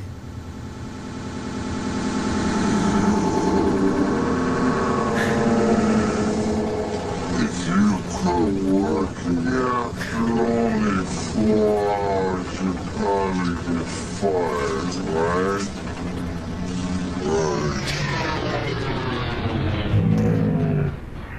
But ordinary payment was still work for Everything's famous. But now there's a lead. 我を倒すために選ばれた選手たちよ。倒せるものなら倒してみろ。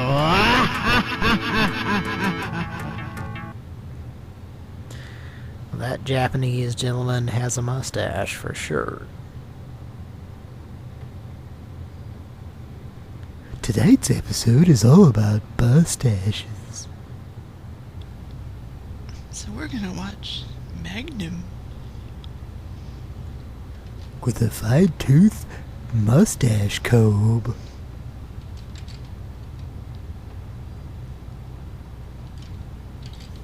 Who likes Hubba Bubba? Sorry, I do. I think I'm out of hit points tonight. What? I think it's something like this.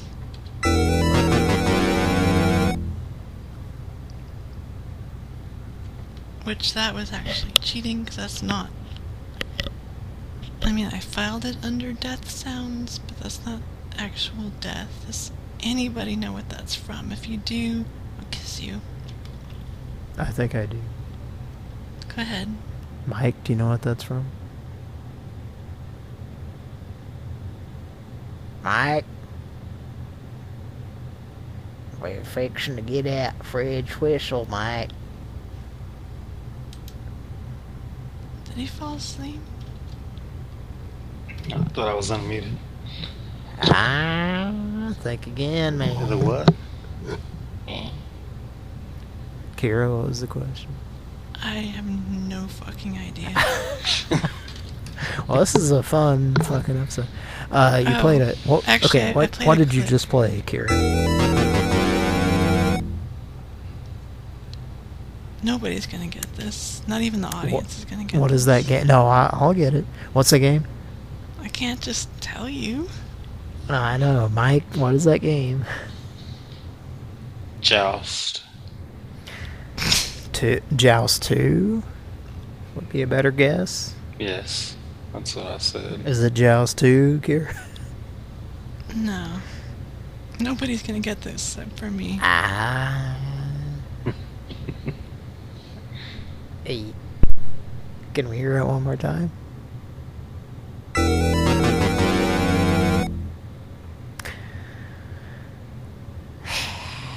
Is that an arcade?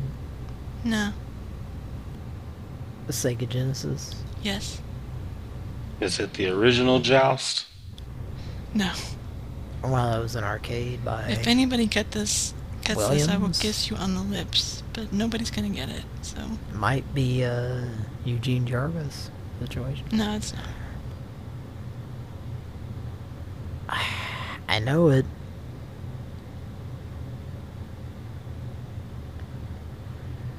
Gary Busey wants that kiss. I don't think he's gonna get it. Although Lethal Weapon was on a channel here, and it had Lethal Weapon 1 has Gary Busey burning his arm. Probably just actually doing it, and they're like, "Ah, we gotta put this in the fucking movie." I mean, he did it. Yeah. Unprompted, just fucking burned his arm. What were you gonna say? Nobody's gonna get it. I will Oh, buy I'll a get plane it. ticket and fly to you and kiss you on the lips if you can guess what that is. I'm looking forward to it. Does Steven Weber have anything to do with this? I doubt it. Think again, man. Wings. No. Although Alright. the Sandman was played by a certain church-going individual from Wings and Spider-Man. Mike, do you know who that is? Holy shit, here for the comments. No, he didn't get it actually, but... But he knows what we're talking about?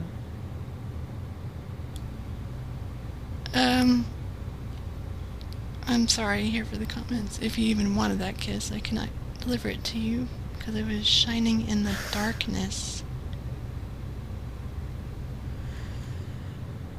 He might have been guessing Shining Force, because I think we played that on, Oops! All video game music. It was before Shining Force. It was actually, as far as I know... Actually, I think I'm correct. It's the very first Shining game. 1991 on the Mega Drive and Genesis. It's called Shining in the Darkness, and I did own that game. But you get maybe a kiss on the cheek. I mean, if you want it. Here for the comments, but not on the lips, because you didn't get the right Shining game. I'm sorry. What about Shining Crystal?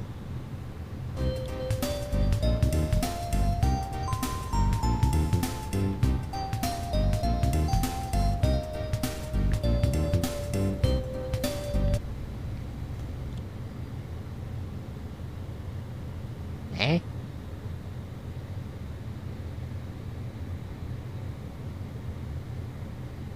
Hello? Yeah, I'm like barely here. Sorry, we're a little bit high.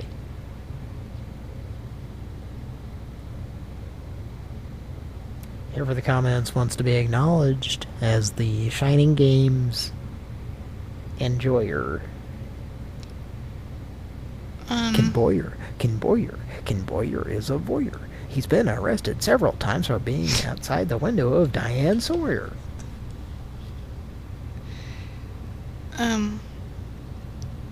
Shining the Holy Ark on Sega Saturn is also really good.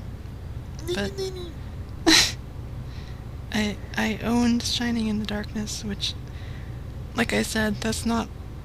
I filed it under death, but it's not a death, because in Shining in the Darkness there are certain items that are cursed, and you don't really know it, but then when you equip said item, it goes...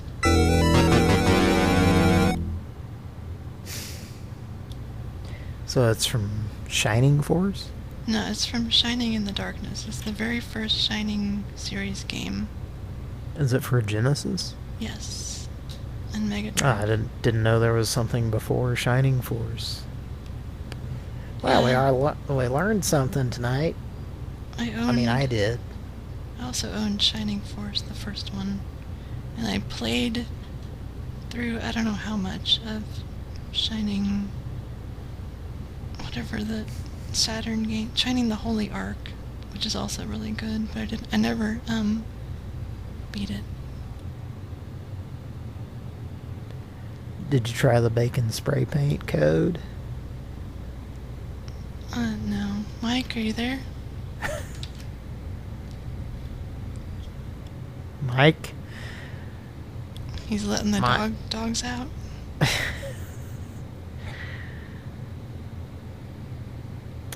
I was trying to calculate how many dogs versus cats there are at Mike's house. Is Mike even there? Oh, he's there. I think he fell asleep. Michael. It could be like Kit. Like, Michael, please wake up. Michael.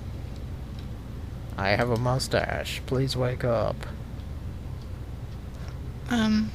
Let's call Lava Life again, but I'll be Sapphire instead of... I'll be Alberta, Canada.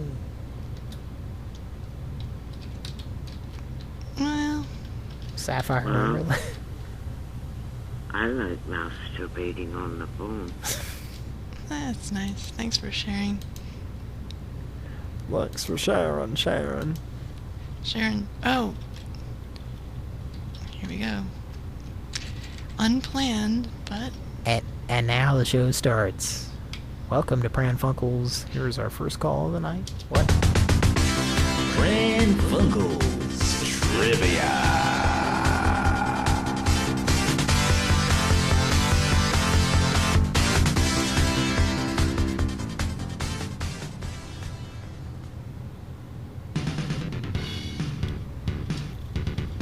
What Sharon is in Total Recall?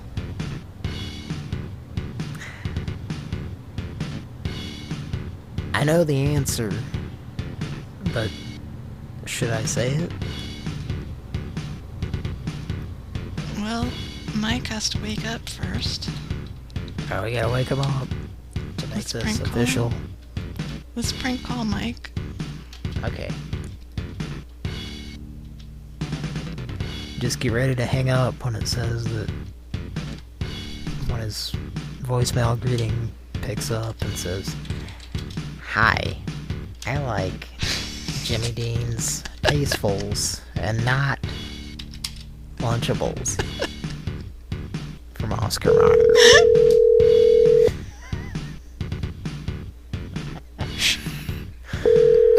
Whatever happens, we're having a good time.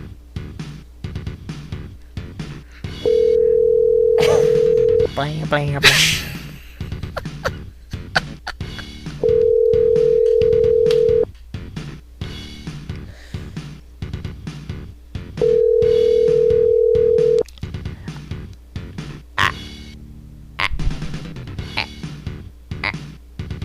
Please leave your message for Apple butter, motherfucker. Mike fell asleep. I wish I was sitting right next to him.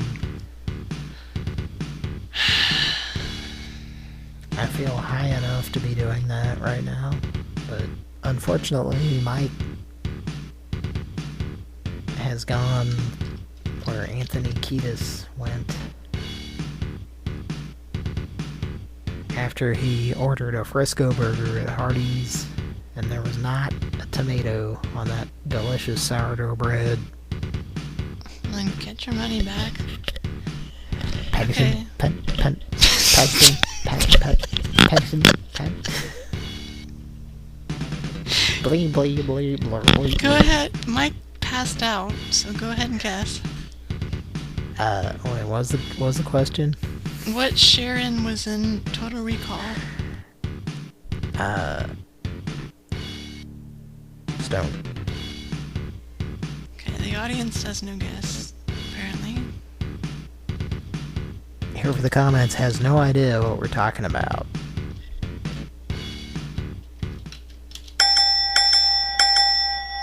Cody was right.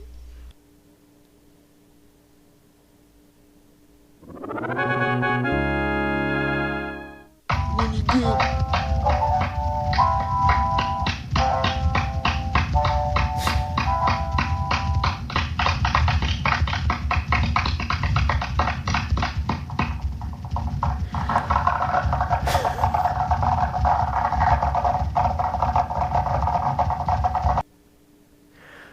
Sounds like some pop weavers happening there.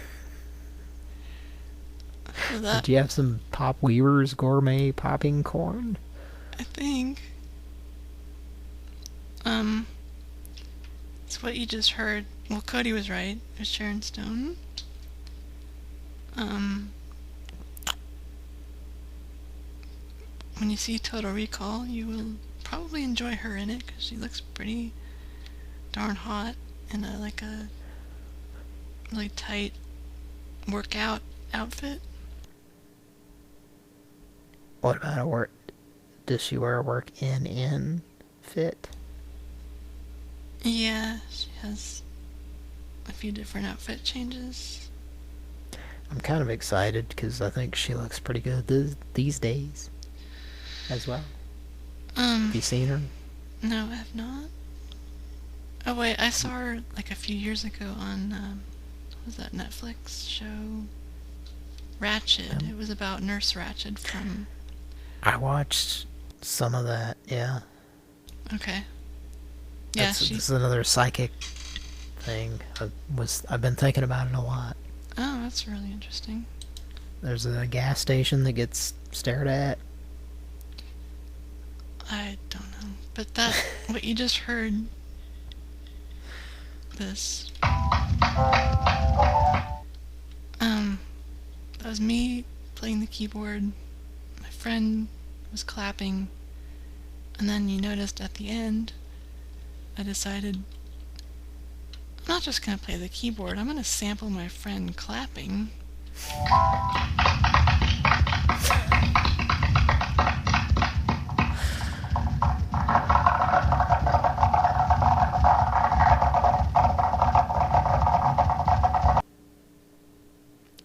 So was that a Casio SA-1? I don't remember what it was. Describe the microphone. It just looked like it was part of the speaker. So it was not detachable, like... Correct. A certain individual's penis that made a song in the 1990s. And if it pops up to let him know. So... how big was it? What was the size of the keyboard? A couple feet. It was pretty small. A couple feet wide. What? Whose keyboard was it? It's my friend's. I'm sorry, this is just like the third degree. You want to know which friend it was? Do you have an audio representation that will answer that question? Oh, what's happening up there? Oh, what's happening up there? What's happening up there? Ah! Do you recall how good is your Pran Funkels' knowledge of what he's referencing there?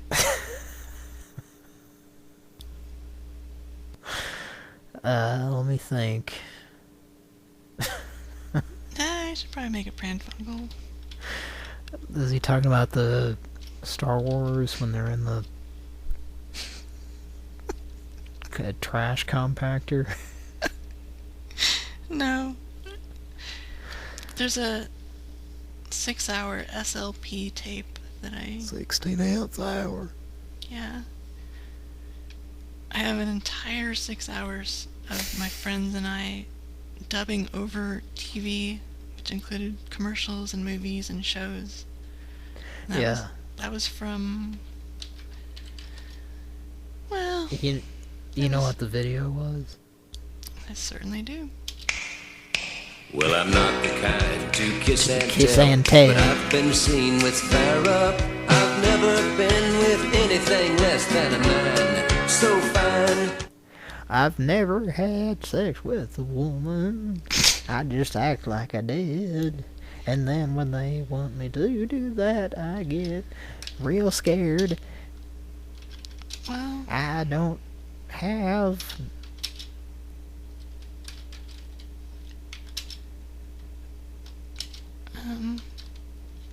Okay, I'll work on the song and get back to you. Okay, we're gonna try to get Mike back. So everybody, I'm giving you fair warning. Turn down. Turn your sound down right now, because we're gonna use Fred's whistle. Here we go. I'm gonna mute. It's gonna be really loud. Get ready to hear some Iron Lungs on par with Mr. Arthur Digby Sellers. Here we go. Bulk of the series, dude. Okay. Pretty much the whole thing, man. Okay. 3, 2, 1.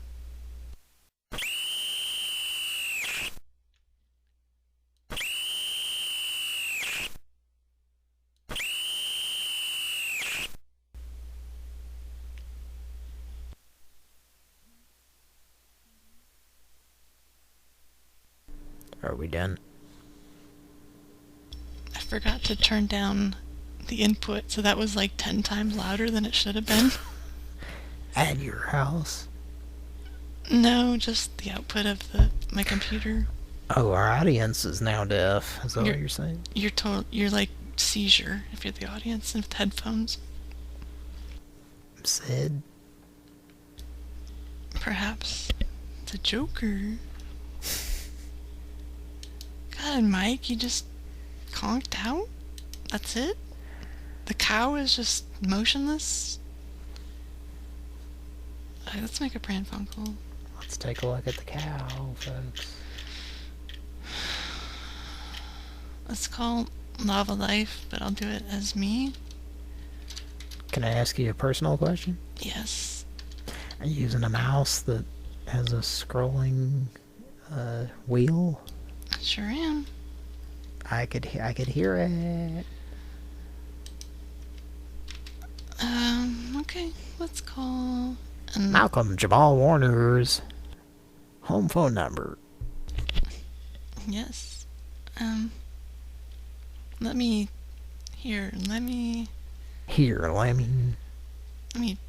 trace your call and make you scared and hang up. And also trace the outline of your face. Mike, you can't just fall asleep on the show.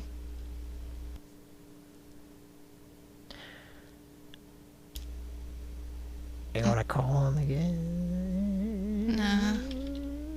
If that and Fred's whistle didn't work, then... Uh-oh, we got a nuclear reactor gonna go off here.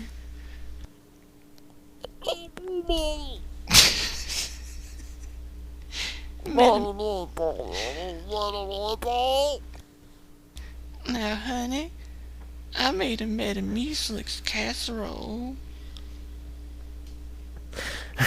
You need to call somebody and tell them that. I'll mute. I gotta step away, so can you dial somebody? Oh, shit. Me? Are you sitting here asking me to fucking dial? Is that what you're doing? What the fuck are you doing?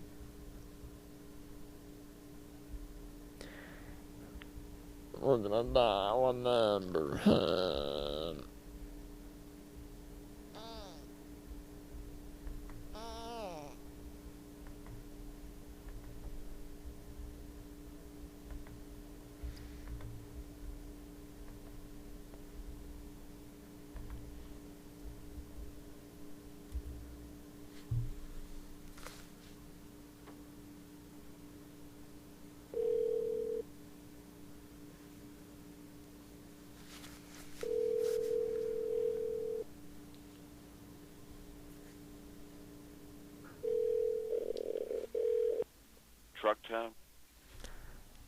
Alright, we had 3 questions, if you don't mind.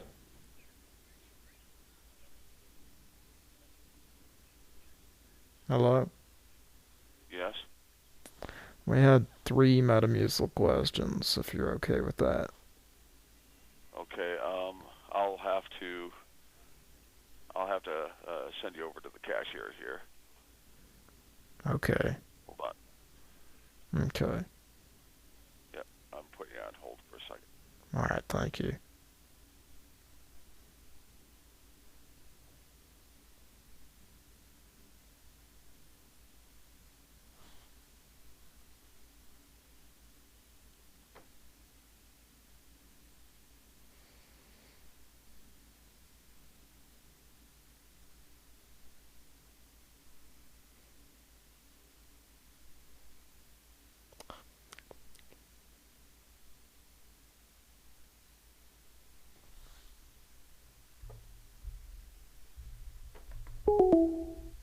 Let's call him back.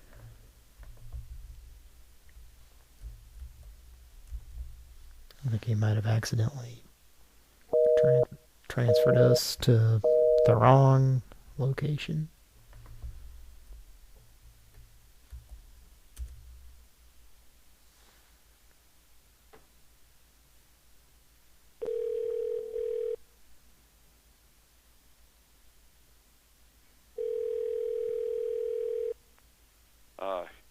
Truck down.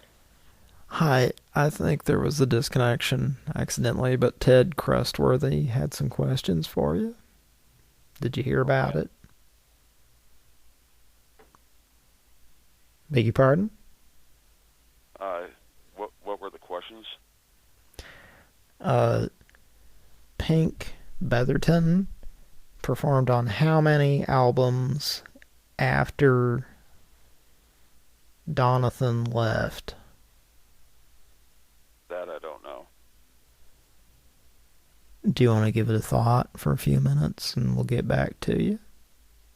I don't know the artist. Well, I'll give you a hint. His name is You. Okay. You're a very artistic man. And I think that we appreciate what you're doing. Okay. And I hope that you'll continue doing what you do artistically. Okay. Do you promise? Sure. Cross your heart and hope to die? I suppose so. How much is the cheese and meat thing? What's that? The Trail's Ends? The what? The beef jerky with the cheese thing in the package? That I don't know. That would be something the cashier would have to... Celery flavors. See, I don't deal with that stuff back here, so I don't know anything about that. What kind of sandwiches y'all got there? What kind of what? Sandwiches you got? They got a bunch of, they got a few sandwiches left in the warmer here, and then they got some cold sandwiches that they sell. Does Cloris Leachman prefer any of them? What's that? The Cinnamon Grundy's department. Any bacon on them sandwiches? What's that? Any bacon on them? I don't know.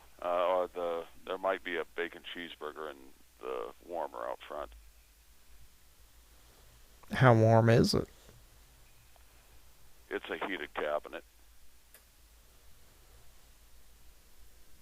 Are there a lot of arguments going on in it?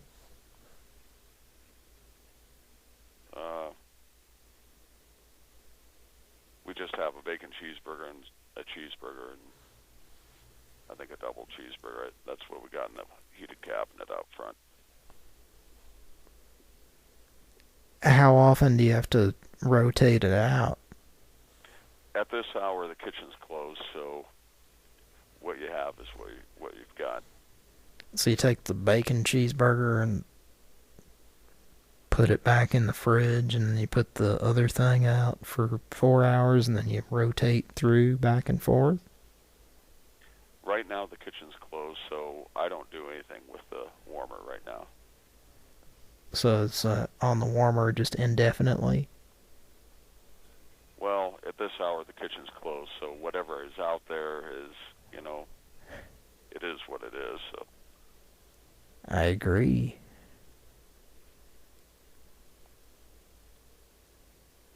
So what else are you doing? Well, I have to get back to my chores. What are those, if you don't mind my asking? Restocking, cleaning dishes, things like that. Is there a picture of Phil Collins in there?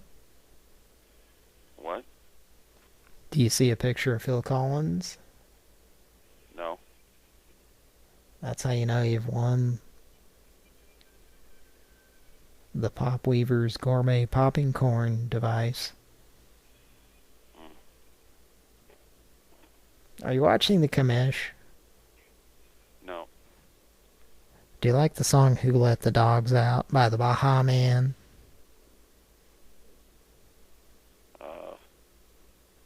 I've heard of it. That's all I know. Who let the dogs out? Dun, dun, dun, dun.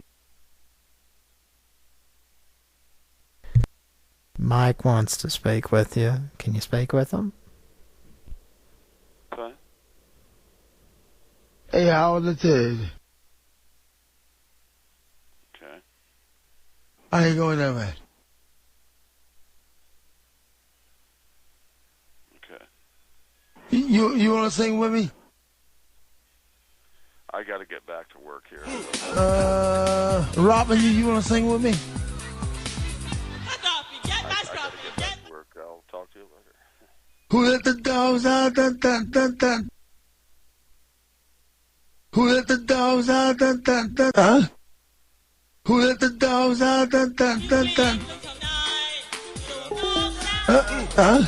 Who let the dogs out? Dun, dun, dun, dun. Kira, how you doing? Hi. Am I right? Am I right?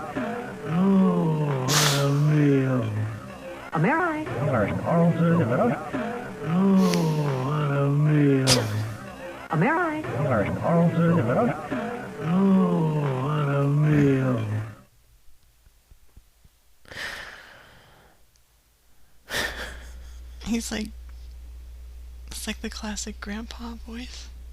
Sounds just like your grandpa. Hi. What a meal. Am I right? What is this from? Am I right?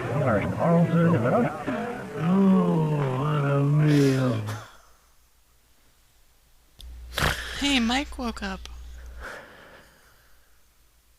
Mike?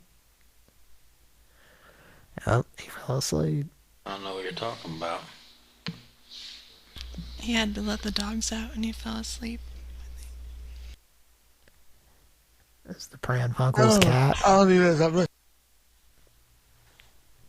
Mike, do you see the Pran Funkels cat? I do.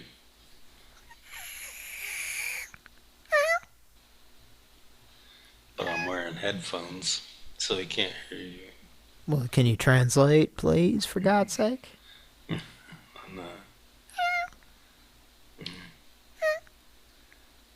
He's licking himself right now. Okay, well, mission accomplished. Yeah. He's licking his dick. Get ready to laugh, cause it's time for Pran Funkels Funnies.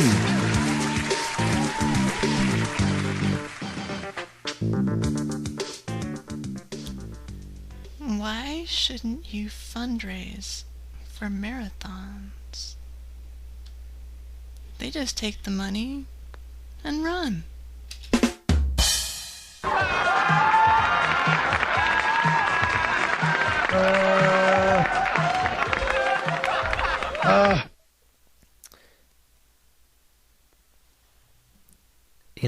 said that? Yeah, dude. Take your money and run, sweetheart. It's Jewel. Kira doing karaoke. No, thank you. Yes, that was not Kira karaoke. Never actually done karaoke ever. Really? Seriously? I have myself a good time. Yeah, seriously. Why not? Because you don't like it when people do bad karaoke? I was only at a place where you could do that like maybe 3 times, and I'm just like, nah, I'll just listen. I guess I spent a lot of time at places where people did karaoke.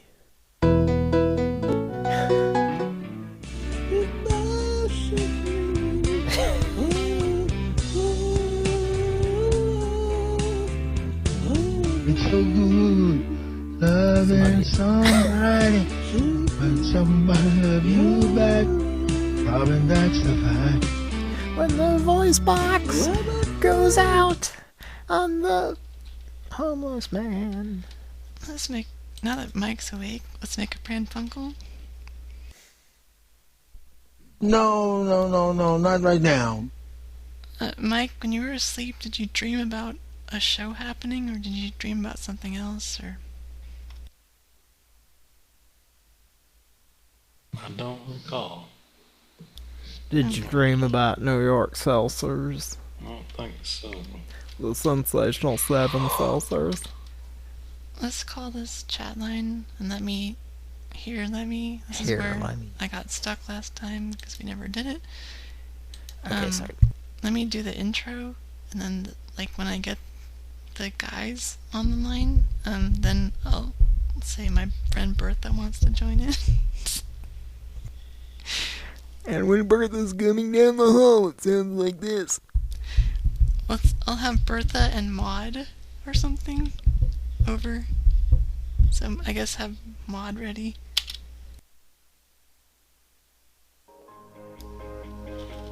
Welcome to Lava Life, where singles click.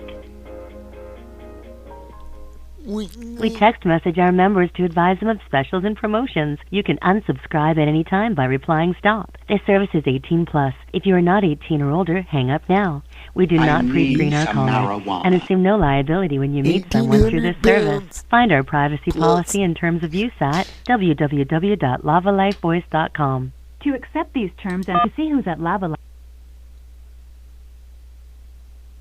Have you ever met a man who knows how to Now push enter all your your voicemail buttons? box passcode, followed by the pound key. To accept these terms and to see who's at Lava Life right now, press the... When you come into my terms and conditions. Now enter your voicemail box passcode, followed by the pound key. I don't have one. Did somebody say something about pound cake? To accept these terms and to see who's at Lava Life right now, press the star key for the Lava Lounge. If you The are a male punishment caller, does not press fit 1. the crime. If you are a female caller, press 2. If you've called Lava Life before, press 1. If this is your Make a hot connection and flirt with hundreds of great guys on Lava Life when it's bonus time for the men. Great guys, Check out Gilbert. Lava Lounge by pressing the star key from the main menu. This service is completely free for women to talk to men. You've made a great choice calling Lava But Life. men It's talking safe, to women? private, Oh, no, and you're always not in at all. control. Here you can listen to recorded profiles of like-minded men who are to learn more about our exciting features. Press 1 now for our tutorial. Otherwise, please hold to go to the main menu, which is the central hub for all of Lava Life's features. Welcome to our head. Welcome to the Lava Lounge. Sounds like the There Jenny are Dean take. 0 men from your local area and Peaceful's Lounge. 167 other men in the Lava Lounge. mute To for a mingle with the second. crowd using your existing profile, press 1. To Mute for record a an hour. temporary greeting, press 2. For the main menu, press the pound key. To hear how the Lava Lounge... After the tone, you'll have up to 1 minute to record your greeting. Say something about yourself or what you want to talk about and mention the city you're calling from. Please do not leave your greeting blank or include any personal information. To end your recording, press any key. Record now. I'm sorry. Your recording was either not long enough, Oh, you got blank, or punished. was too quiet. You must record for at least 10 seconds, and you cannot have silence for more than 5 seconds while recording. How about 10 After the hours tone, of a you have up to soliloquy? 1 minute to record your greeting. Say something about yourself or what you want to talk about, and mention the city you're calling from. Please do not leave your greeting blank or include any personal information. To end your recording, press any key. Record now. Hey, this is Annie. Surfer chick. 5'8", 140 pounds. Long, sandy blonde hair, green eyes. Here's what your greeting sounds like. Hey, To accept your greeting, press 1. The people you're about to hear are sorted from closest to furthest away. Some of the content you hear may be adult in nature. If you're not interested in hearing from talking someone, about Karnov. you may block or report them to customer service by pressing 7. This is lightning If you block someone from the Intimate Encounters community, Lava Life will inform you on how to block all intimate content on your bad call. dudes picking You've up heard Coke all the people bottles. from your area. To hear people from your area, press 1. Or for the people from everywhere else, press 3. The To People repeat Next your Door, choices, starring Tom Bosley. Hello, ladies. I'm looking to have some fun. If you want to help me out, message me. To send a message or request a live connection, press Beg your 1. pardon? To hear this person again, press 2. For the next one, press 3. If you To hear can't get more enough about of this person. This is James from Denver, Hispanic, 49 years old, about 5'10", sexy. Once again, I'm in Denver, single, looking to go and talk to some girls and get a chance to know somebody and hopefully hook up. Or exchange some pictures before I talk. To send a message or request a live connection. Hello. I am 6 foot, 200 pounds, is alive, blonde hair. Hobbies and interests include music, history, and sports. Was hoping to exchange some messages and maybe chat with someone. To send a message or request a live connection, press 1. Well, hi there. Looking for that fun, mature, open-minded lady. Perhaps a cougar who enjoys fun chat on the telephone. I hope you're feeling open-minded to say hello, and if nothing else, I hope you have fun too. Myself, I am single and like to chat with. I think Sandy Duncan needs to looking to chat with a woman that loves having her fulfill pleasures and played with a lot. How busty are you? To send a message or request a live. How you doing on this beautiful Sunday morning? Very down to earth, very confident, and very genuine gentleman. Looking for the same in you. Love the outdoors, especially the water.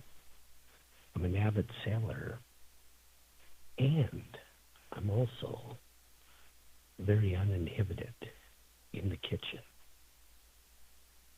5'8", blue eyes. This Broad man shoulders. fucks I look forward to eggplants. To send a message or request a live connection, press 1. To hear this person again, press 2. For the next one, press 3. To hear more about... You have a request for a live connection. I think you have an incredible voice. Please connect with me. I really want to talk to you. To send a reply, press 1. To connect live with this person, press 2. To decline... You are now connected and can begin chatting with this person.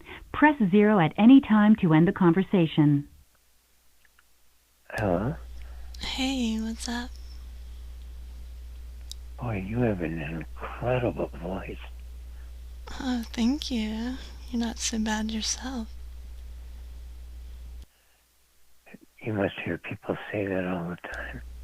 Not all the time. Sometimes, though. You think you're being modest. You sound unbelievably exciting. Oh, thank you. What are you up to tonight? Oh, it's just lying down all night, listening to voices on the phone. And then I heard yours. You just, heard a bunch of voices in your head? Yeah, but then I heard your voice on the phone. Well, that's because I'm actually an angel.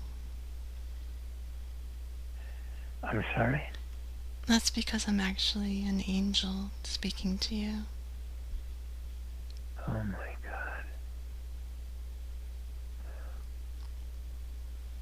I've descended from heaven to speak with you tonight, sweetie. I believe you. You should, because angels are real. Can I ask you a question? Of course.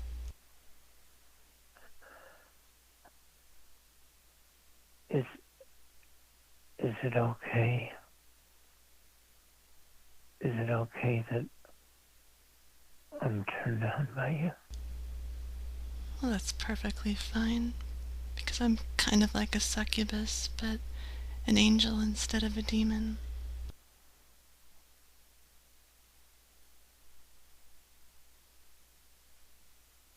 Did you know? Did you know how I feel? I think I have a clue. And as an anti-succubus, you know that I need what you got.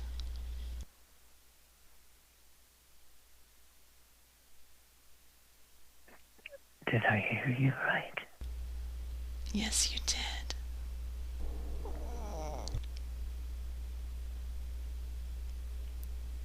Could you tell me what you look like again? I am 5'8", 140 pounds, long, sandy blonde hair, and green eyes, and angel wings.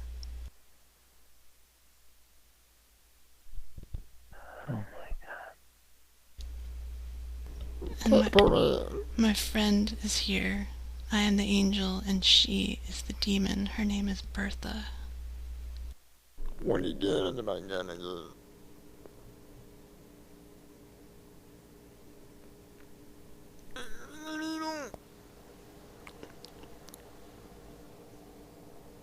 Hello? Hello? What are you doing to my gun again? I'm really evil.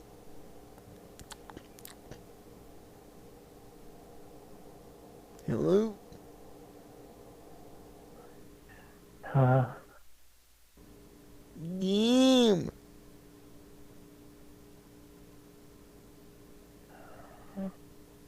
How much for the game?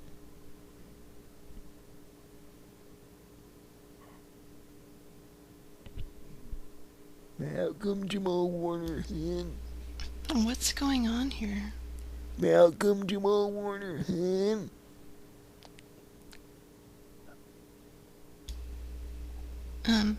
What's happening here? Are you there? Yes. I just want to talk to you. I want you so bad. Well, you know that I'm a succubus, and I can only survive on semen. Oh, I want you so bad. That's why, much like a vampire needing blood, I need semen for sustenance.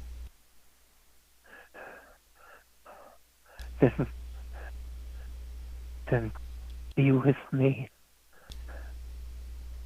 Well, I would have to be, because I'd have to suck it right out. Oh my Well, I didn't hear anything about the tits. How big are the tits?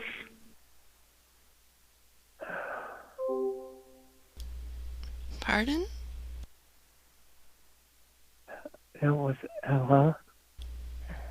Was that like a party line, or? I have no idea what that was. Oh, well. I just want to hear your voice.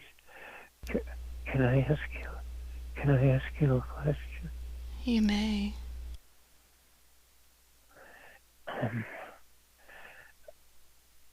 It'll probably sound dumb. No, there are no dumb questions, darling. Am I falling for you? Of course you are, because of my demonic influence over your brain.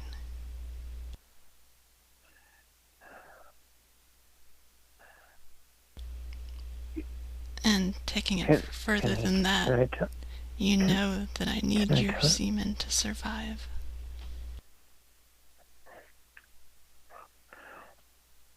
You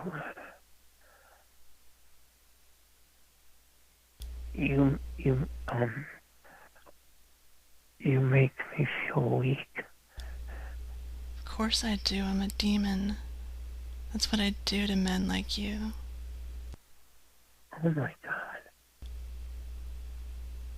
Does that mean that you're in control of me? What's that? Does that mean you're in control of me? I am in absolute control because I need your semen to survive. So of course I'm gonna do whatever I need to do to get that semen, because I am a succubus. You're incredible. Of course I am. I'm a demon, disguised as an angel. Oh my God. And there's absolutely nothing you can do to resist me. Oh my God. I am getting the semen out of your cock to consume for my life blood. Do you understand me? Give it to me. Give it to me. Yes, give it to me. All of it. All of it. Every last drop. Every last fucking drop.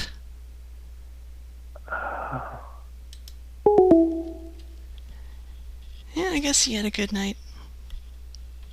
Mike, you there?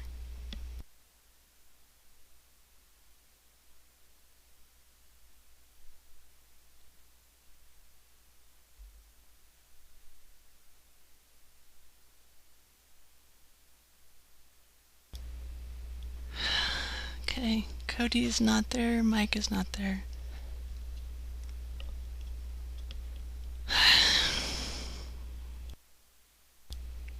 Fuck.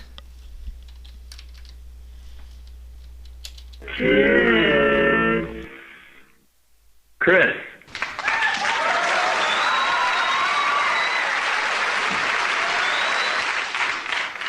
Well, I didn't hear anything about the tits. How big are the tits?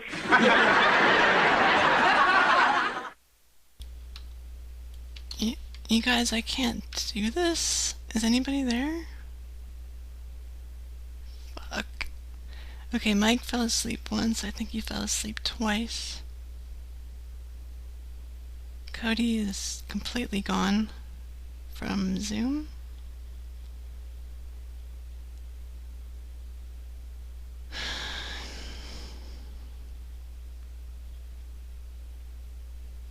Okay, well.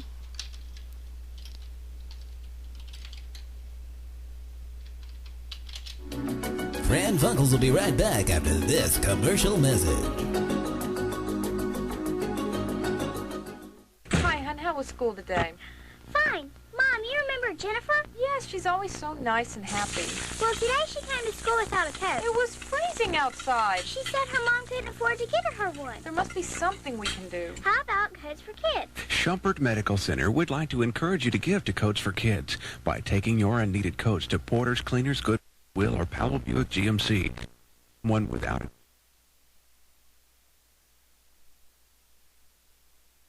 Are you ready to make a difference? To become one of our success stories? At Southern Technical College, we've helped thousands of people improve their lives. We're working hard to bring you the kind of future you've always wanted and deserved. That's why we're here today holding our Future-thon. Easier for you to make the right choice. We've got operators standing by ready to take your call. I didn't have a chance, but with the financial aid I qualified for, I've got my chance. At Southern Technical College, I learned the skills I need to do my job's actual, everyday tasks. The hands-on training was exactly what I needed. I'm working on the same equipment now that I learned on at Southern Tech. In a short time, this could be you. You know you have the potential to become a success. The hardest thing to do is to just make the call. We'll make the rest easy for you. We'll send you a free brochure that will explain to you everything you need to know from enrollment to job placement. So call now. Prepare yourself for a job of the future.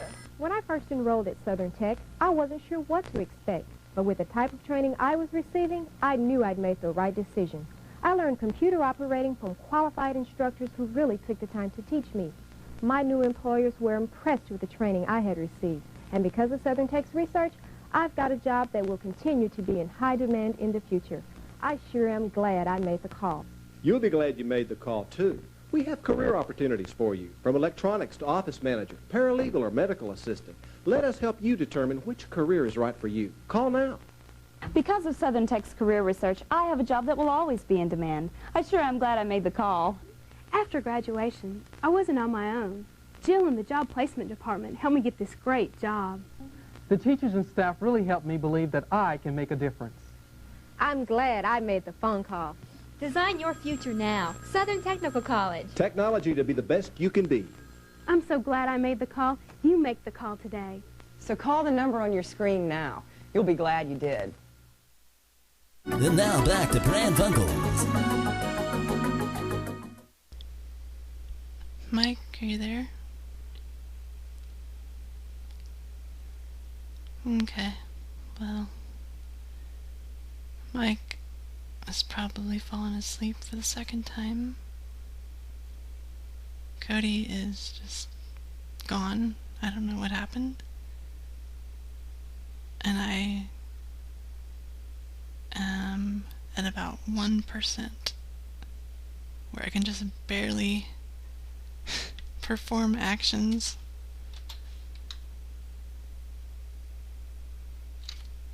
So, I don't know. I'll try. I can't guarantee the results of what's going to happen here.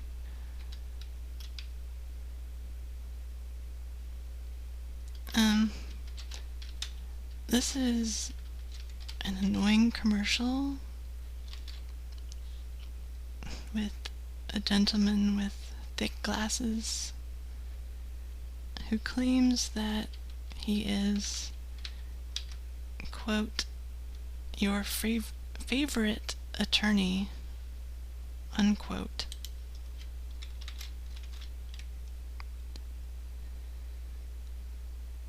Okay, what's the saying that would fit here? Proceed with caution, because I am the last one standing, and I cannot guarantee how much longer I will remain standing. Although, I will say I have somehow, I don't know how, I've managed to never pass out on a Pran Funkels show. So,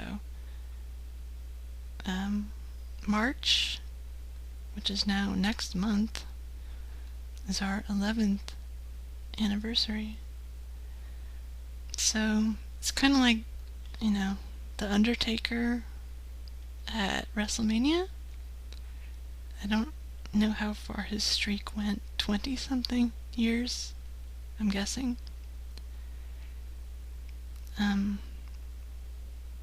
Actually had stopped following wrestling at that point. But I am aware that he had a WrestleMania streak where he didn't lose. So I'm attempting, anyway, to be the girl version of The Undertaker and never pass out on a Pran Funkels show. It's being severely tested at this juncture, but if The Undertaker went, 20-something WrestleManias, and I'm only on almost 11, then I got a long way to go to beat his streak. So I better not pass out, right? Okay. We're gonna call a number. As I said, it's quote-unquote your favorite attorney.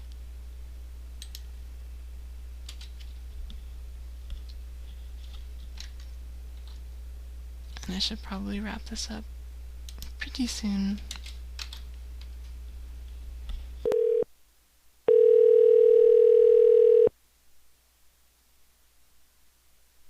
Thank you for calling in for legal help. Someone will be with you in just a moment. This call may be recorded for quality assurance.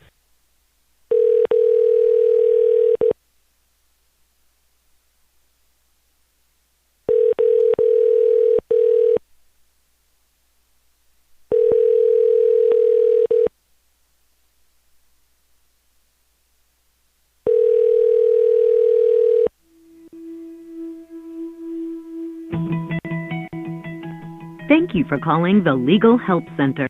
A representative will be with you in just a moment. Please continue to hold. Your call is important to us. The Legal Help Center is here for you. We look forward to answering your questions and getting you the help that you need. We will be back with you in just a moment. Thank you for calling the Legal Help Center.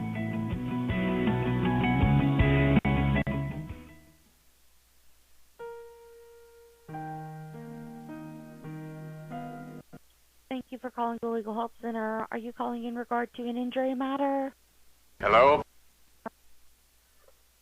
Thank you for calling the Legal Help Center. Are you calling in regard to an injury matter? You don't feel so cocky now, do you?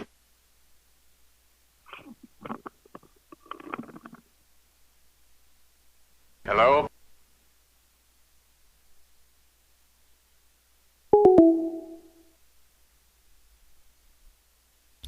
Ladies and gentlemen, the best Pran Funkels call in the almost 11-year run. Where is Mike? Where's Cody?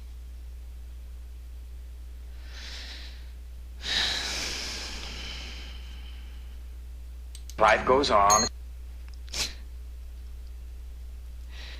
Life does go on without Mike and Cody on Pran Funkels.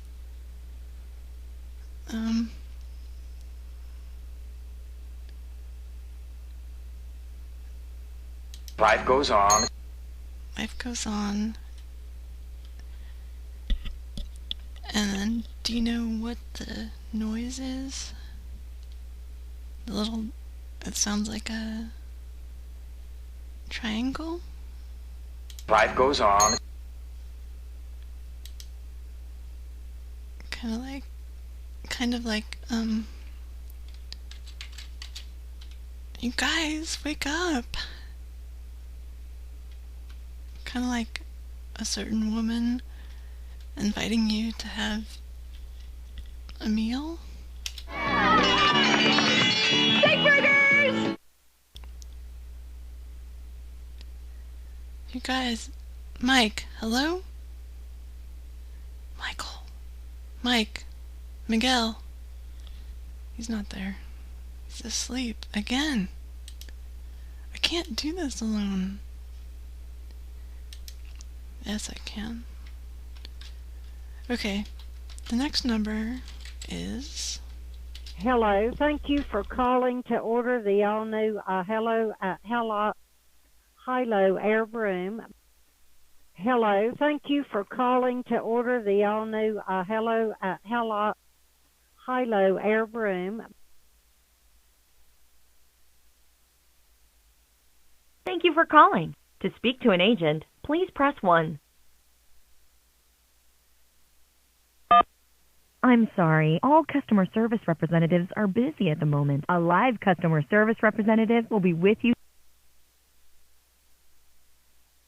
Hilo Air Broom. My name is Colette, and this call will be recorded. May I have your name? Dick.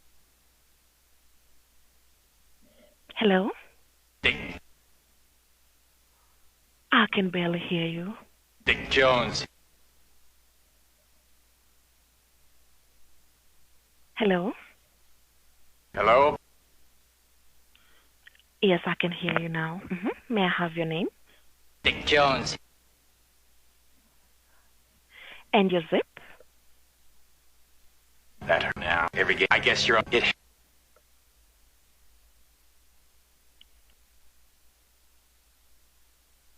1 9 9 7 3.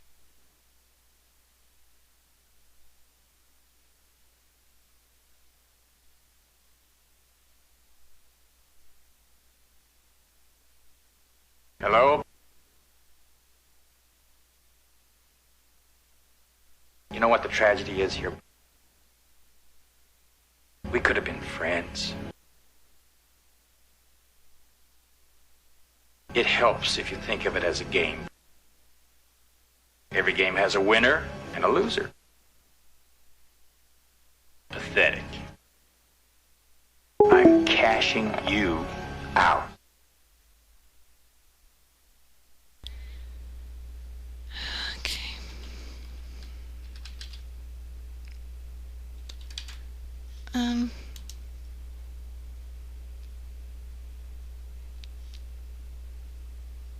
Okay, I'm looking at the chat.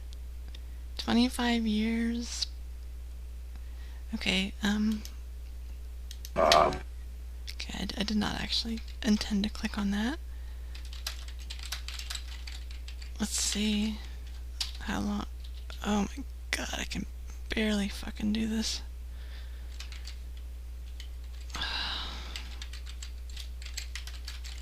I'm gonna have to end the show, I think. 21 straight victories for The Undertaker. So I'm almost at 11. So 10. I've got a long way to go. But hey, I have not passed out ever. Not bragging about it. I'm saying factually that I have not passed out on any live show.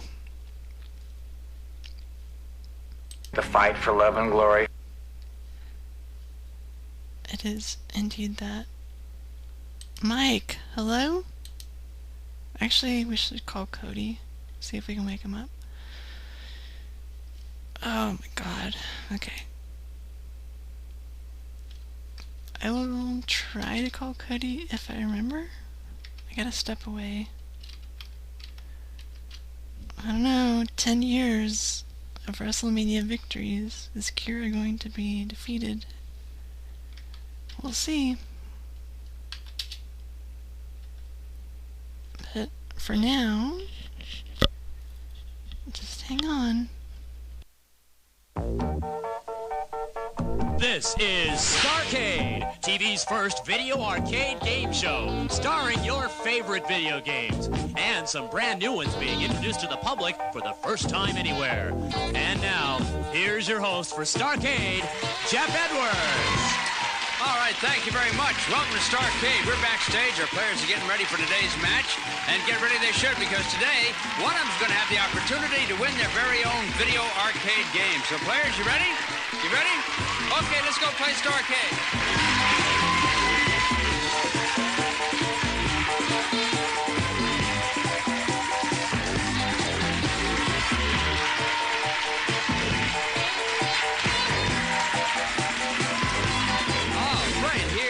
Nice studio audience, and we have some good contestants today. Let's meet them right now. Your name is? Allison Cheney, And what? and I'm 12 years old. Oh, and I'm 24. Tell me a little bit about yourself, Allison. Well, as you know, I'm Allison Cheney, and you're 12 years old. yeah. What else? I live in Thousand Oaks, California, and my hobbies are baseball and softball and flag football and... Boy, you're quite a sports freak, aren't you? Mm-hmm. Good, Allison. Nice to have you on the show, and you are? I'm Lawrence Lee, and I just finished my sophomore year at college. At college? No kidding. Good for you. What are you majoring in? Business administration. Is this a good luck piece around your neck here? Yes, it is. All right, well, we'll wish you good luck, Lawrence and Allison. As you know, our contestants are matched up based on their ability in playing today's games, and one of you is going to have a chance to win this fabulous video arcade game. It is Buck Rogers today. Well, Lawrence and Allison, shake hands and get ready to go play Starcade. Go on over there to the podiums, and as you get ready, Kevin will tell us about the 5 games we'll be playing today. Kev? Jeff, where else but on Starcade can you have an old western shootout, destroy a fleet of spaceships, and run off with money bags all in 1/2 hour? Our first game today, Crow, a great combat with a terrible foe. Next is Galaxian, a whappin'-zappin' spacey chase. Guzzler, and you're a waterman. It's Bagman, a race through the mines for money. And finally, Wild Western, good guys and bad guys on a train chase. Jeff? All right, Kevin and Allison and Lawrence, those are our 5 games. Both of you had a chance to play them before today's show. One of them is a mystery game. If you pick that within the first 3 games, you automatically win a prize, and we'll let the home audience in on that secret, what the mystery game is. Kev? Our mystery game today is Kroll. All right, now they know, and I'm going to ask you a question, Allison and Lawrence. First one to buzz in gets to answer the question, answer correctly, and you pick our first game. Here we go.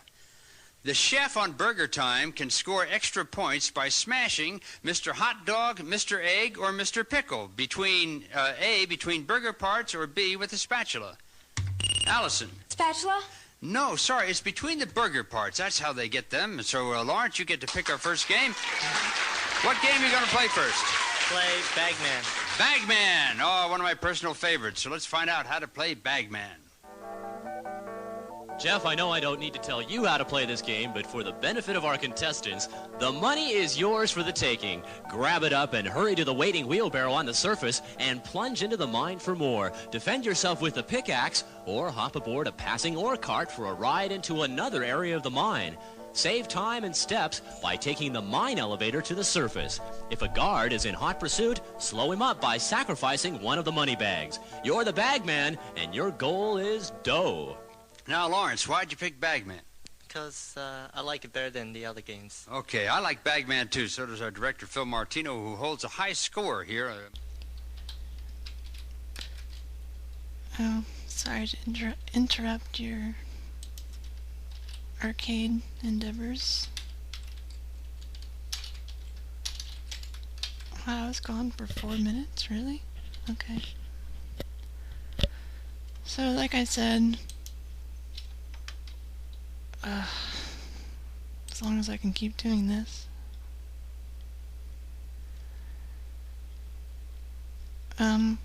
We need to call Cody. I'm not sure I can. Yeah, I can.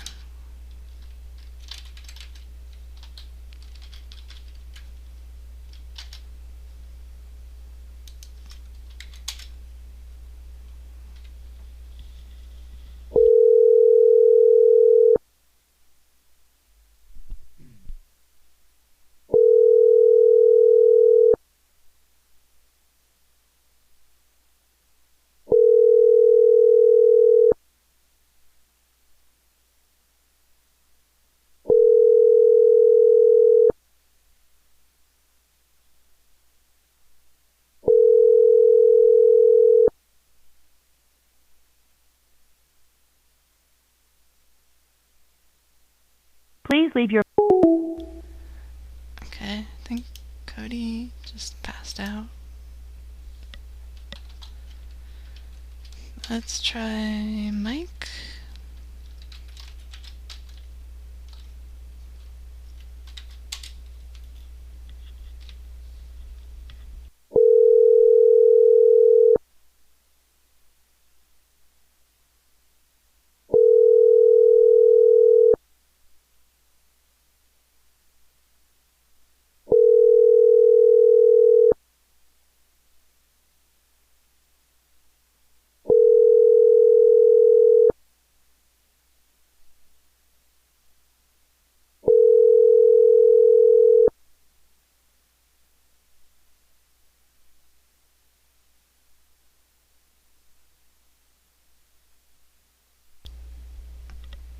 Hello? Mike? 0. Oh, that's nice.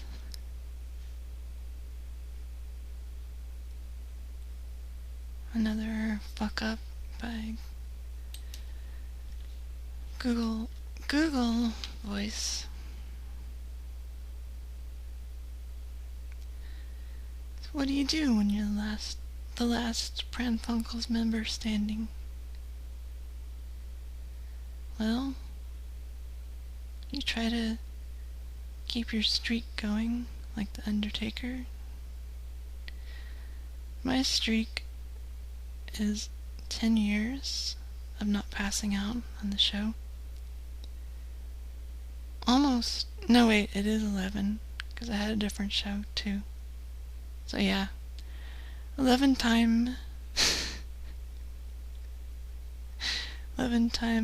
year whatever for not passing out.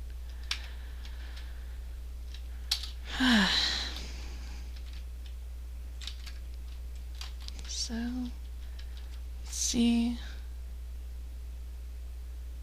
Oh, we only have 4 numbers left to call to make it 20, which would make it, you know, a decent show where you didn't talk too much and not dial enough numbers. This is a business.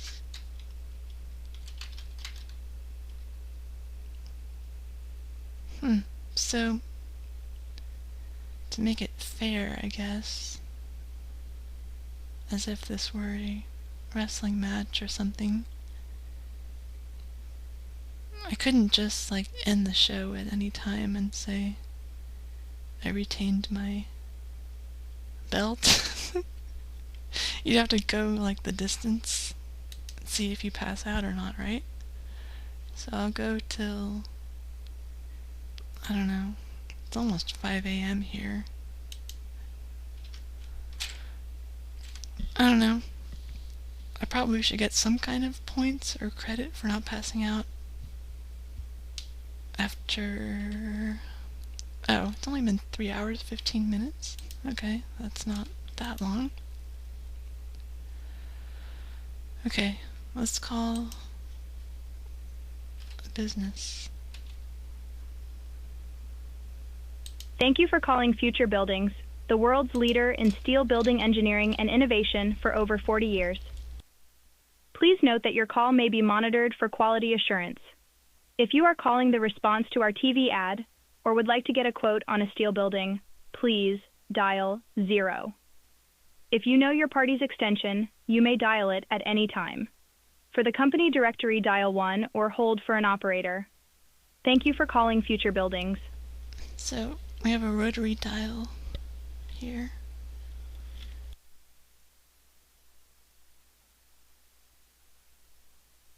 Thank you for calling Future Buildings, the world's leader in steel building engineering and innovation for over 40 years. Please note that your call may be monitored for quality assurance. If you are calling the response to our TV ad or would like to get a quote on a steel building, please dial 0.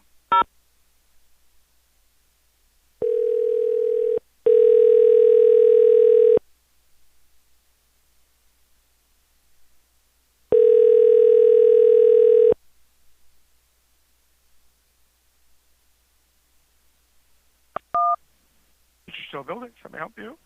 Hello? Hello? The fight for love and glory.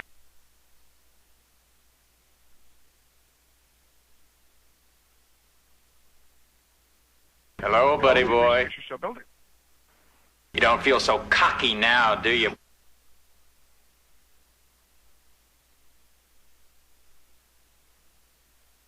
We could have been friends.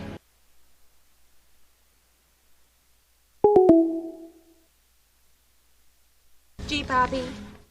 Bye.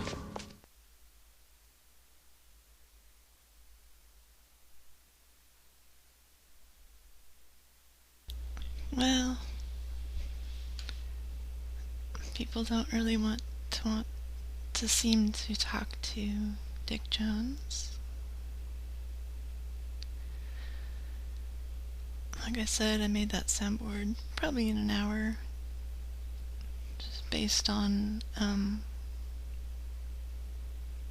the video message that he leaves for Bob before he dies. I don't know if there are any Dick Jones soundboards out there, but a pretty extensive one could be made, because there are a lot of quotes from him, because he's in like 99% of the movie. Coming up next, we have Bill the Ballbuster at the McDonald's play space, that is. You know, Big Mac, McDLT,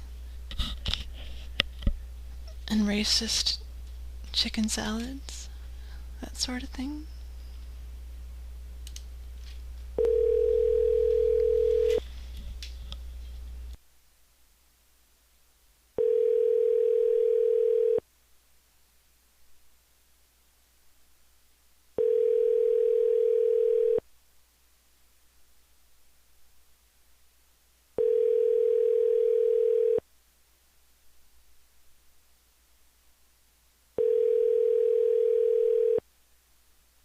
Your call has been forwarded to voicemail. The person you're trying to reach is not available. At the tone, please record your message. When you have finished recording, you may hang up.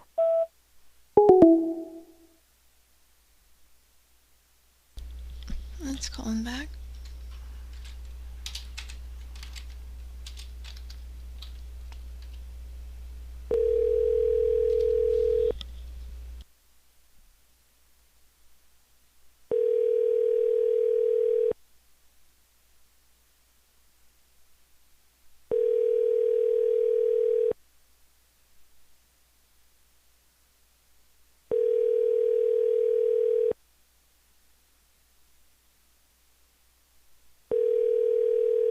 Your call has been forwarded to voicemail. The person you're trying to reach is not available. At the tone, please record your message. When you have finished recording, you may hang up. Hi. I know it's late. I'm sorry for calling at this hour, but I can't sleep, babe. What are you doing? I need to know what you're doing. I'm sorry. I'm not trying to be a stalker, you know, but I miss you. And I don't know. I don't want to drunk dial, 'cause that's stupid and cliche. I'm sorry, your call cannot be completed as dialed. Please check the number in your directory and dial your call again. This is a recording in Valdez, 4431.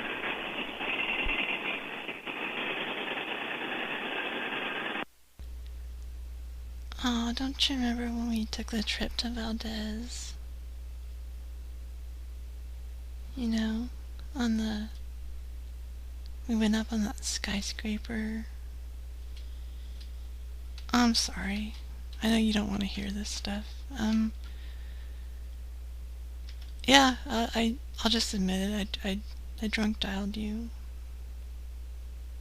But, of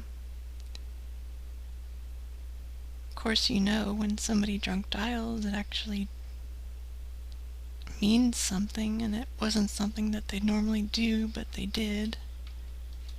McDonald's new Tastes of the Orient. 4 mini spring rolls with Oriental sweet and sour sauce. The Oriental burger with teriyaki sauce, lettuce. Okay, apparently that detected the racism in the Australian McDonald's commercial, because I did not hang up, it did. So cover your ears, kiddies. Here's something bad. McDonald's new Tastes of the Orient. 4 mini spring rolls with Oriental sweet and sour sauce. The Oriental burger with teriyaki sauce, lettuce, and mayonnaise. And 6 chicken McNuggets with satay sauce. McDonald's Tastes of the Orient. Better get a move on. You know, I reckon we ought to come here more often. Please stand by for a Pran Funkels public service announcement.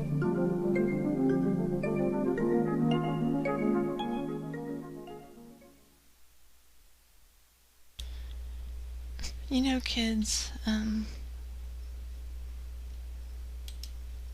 you're in the kitchen, you gotta be careful of those pot handles. A message from your Shriners Hospitals. You know, kids, the kitchen ain't a playground. There's a lot of danger hiding in here. That dangling cord can be a disaster.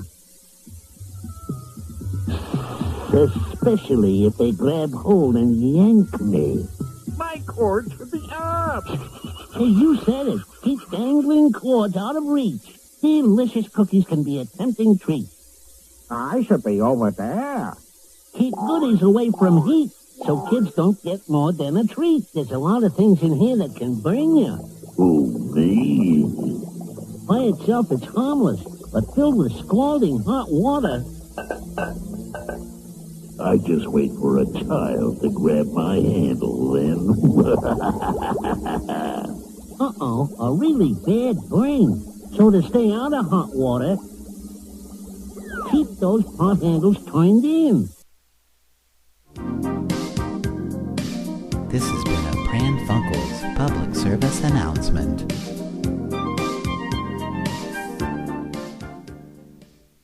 Happy Prank Funnels Day, guys. Happy Prank Funnels Day, guys. Happy Prank Funnels Day, guys. So you want me to believe that a pot is boiling and it's sitting there and it's like maliciously waiting to burn a kid? Okay. Well, that's interesting. I think I need to ask Patrick to make an intro for... Is it gonna be Run Into Crannies or Trampoline?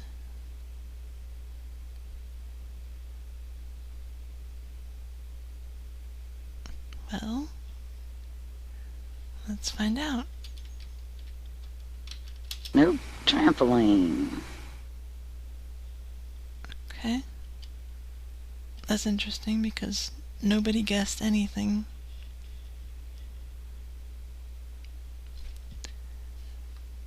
But life goes on. Right, Dick?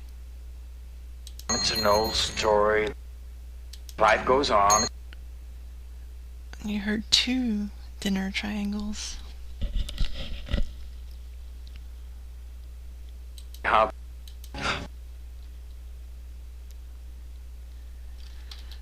Okay. Next is... Really need Bertha for this one, but it's Eggy Emma.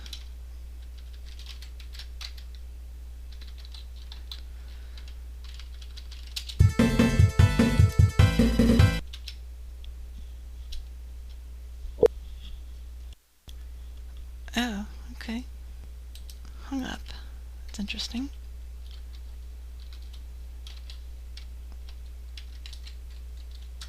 And it did not have the hang-up noise. Let's try calling anonymously.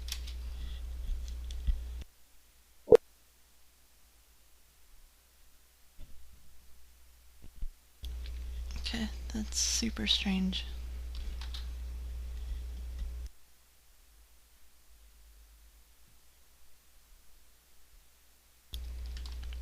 Okay.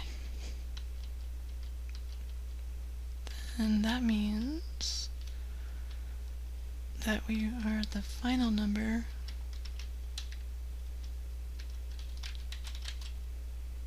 I mean, final as in if you want to call 20 numbers and make it a, decent sized show. And this would be Jammin' James. Also need Bertha to say that, but she's gone.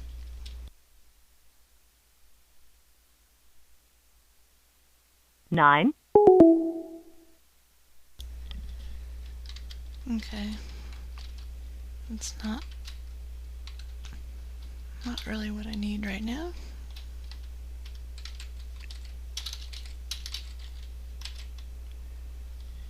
So, we were talking about the Undertaker's streak of wins, which I don't know if we'll go that many years of Pran Funkels, or I can try to beat his streak, but I'm at 11 because I started a show a couple months before Pran Funkels, so I personally am at 11 years of never passing out on a show. Again, it's not boasting, it's just what happened, and I want to retain that, so I'm gonna go at least until 5 a.m. Eastern, I think. So we have exhausted the list. I say we, but it's just me.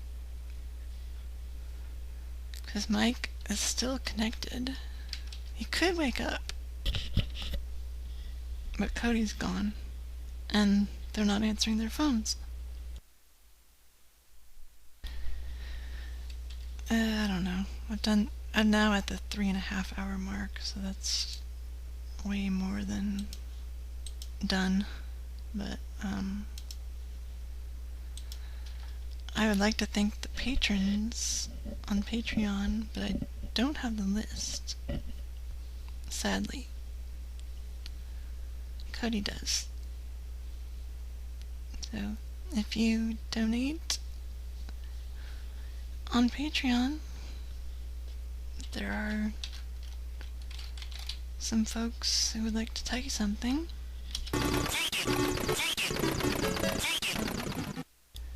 Or, if you have donated,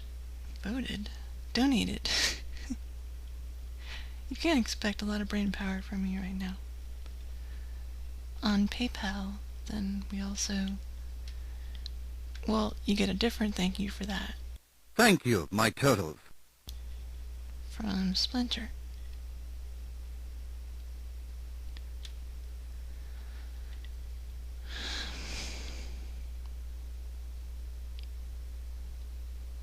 Okay, well, if the Undertaker can do it, I can do it. So now we're going off the list for this. We're officially done with this Pran Funkels episode. This is now, we'd like to welcome you to a certain place. Do I really not have the audio for it? Bonus game.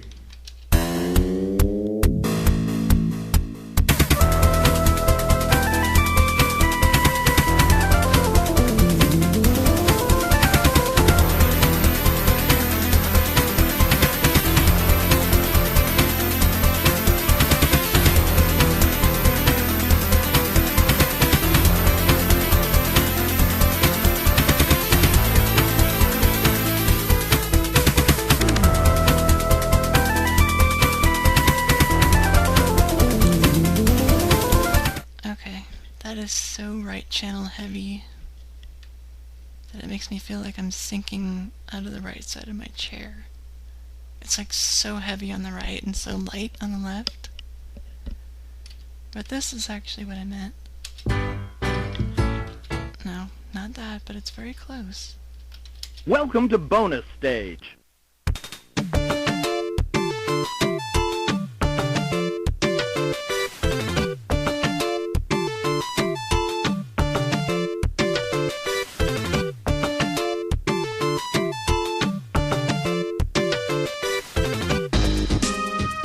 Live from Studio 6B in the Fimple Jamont Recreational Center for the Fashionably Retarded, it's Bonus Pran! Okay, we apologize for the retarded comment, but that was like... Gosh, when was this?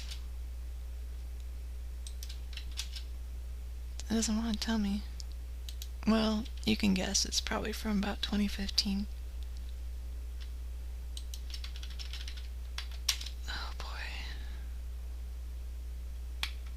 Okay, I got one more call on me. It's almost 5 in the morning, so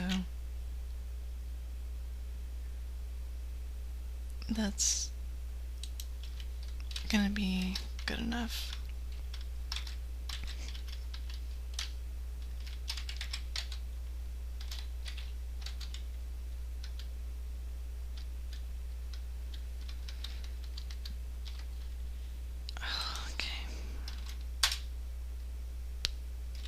Funko!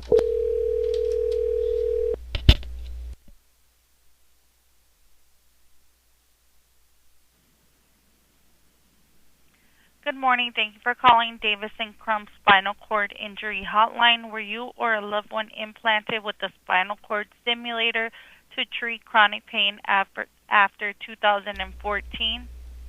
Yes, my dad was. Your dad, thank you. Yeah. And after being implanted with the spinal cord stimulator, did your loved one experience one or more of the following injuries: burning or electric shock caused by the device? It was a shock, kind of like a Leckman, yes. Thank you. And are they currently being represented by another attorney? No, ma'am. No, thank you. And who's calling, please? Stacy? S-T-A-C-E-Y? Yes, ma'am. Last name, please, ma'am. Wimberly. Spelling, please. W-I-M-B-E-R-L-Y.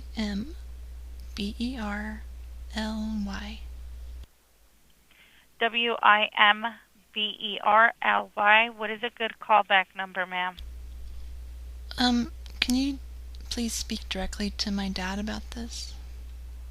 Yes, ma'am. Okay, let me just place you on a brief hold. Is that okay? Yes, ma'am. Thank you. You're welcome. Too black. Too strong. Too black. Too strong. That's the law. Wake up! Too strong. Too black. Too strong. That's the law. Wake up! Everybody! Wake up! Everybody! Wake up! Everybody! Wake up! That's the law. Too black. Too strong. Hello? Hi, sir. May I please have your name?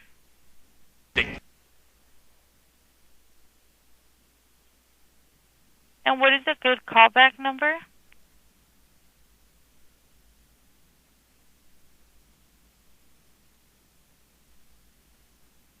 Area code 402-882-2-8-3.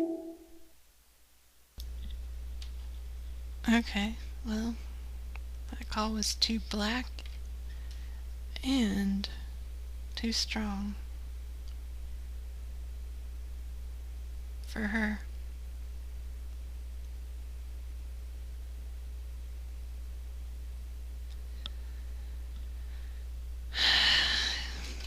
Okay. I'm gonna call it a show here.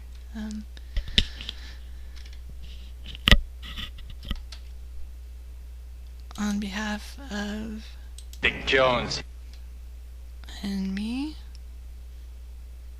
I'm cashing you out.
Bedminster, Bedminster,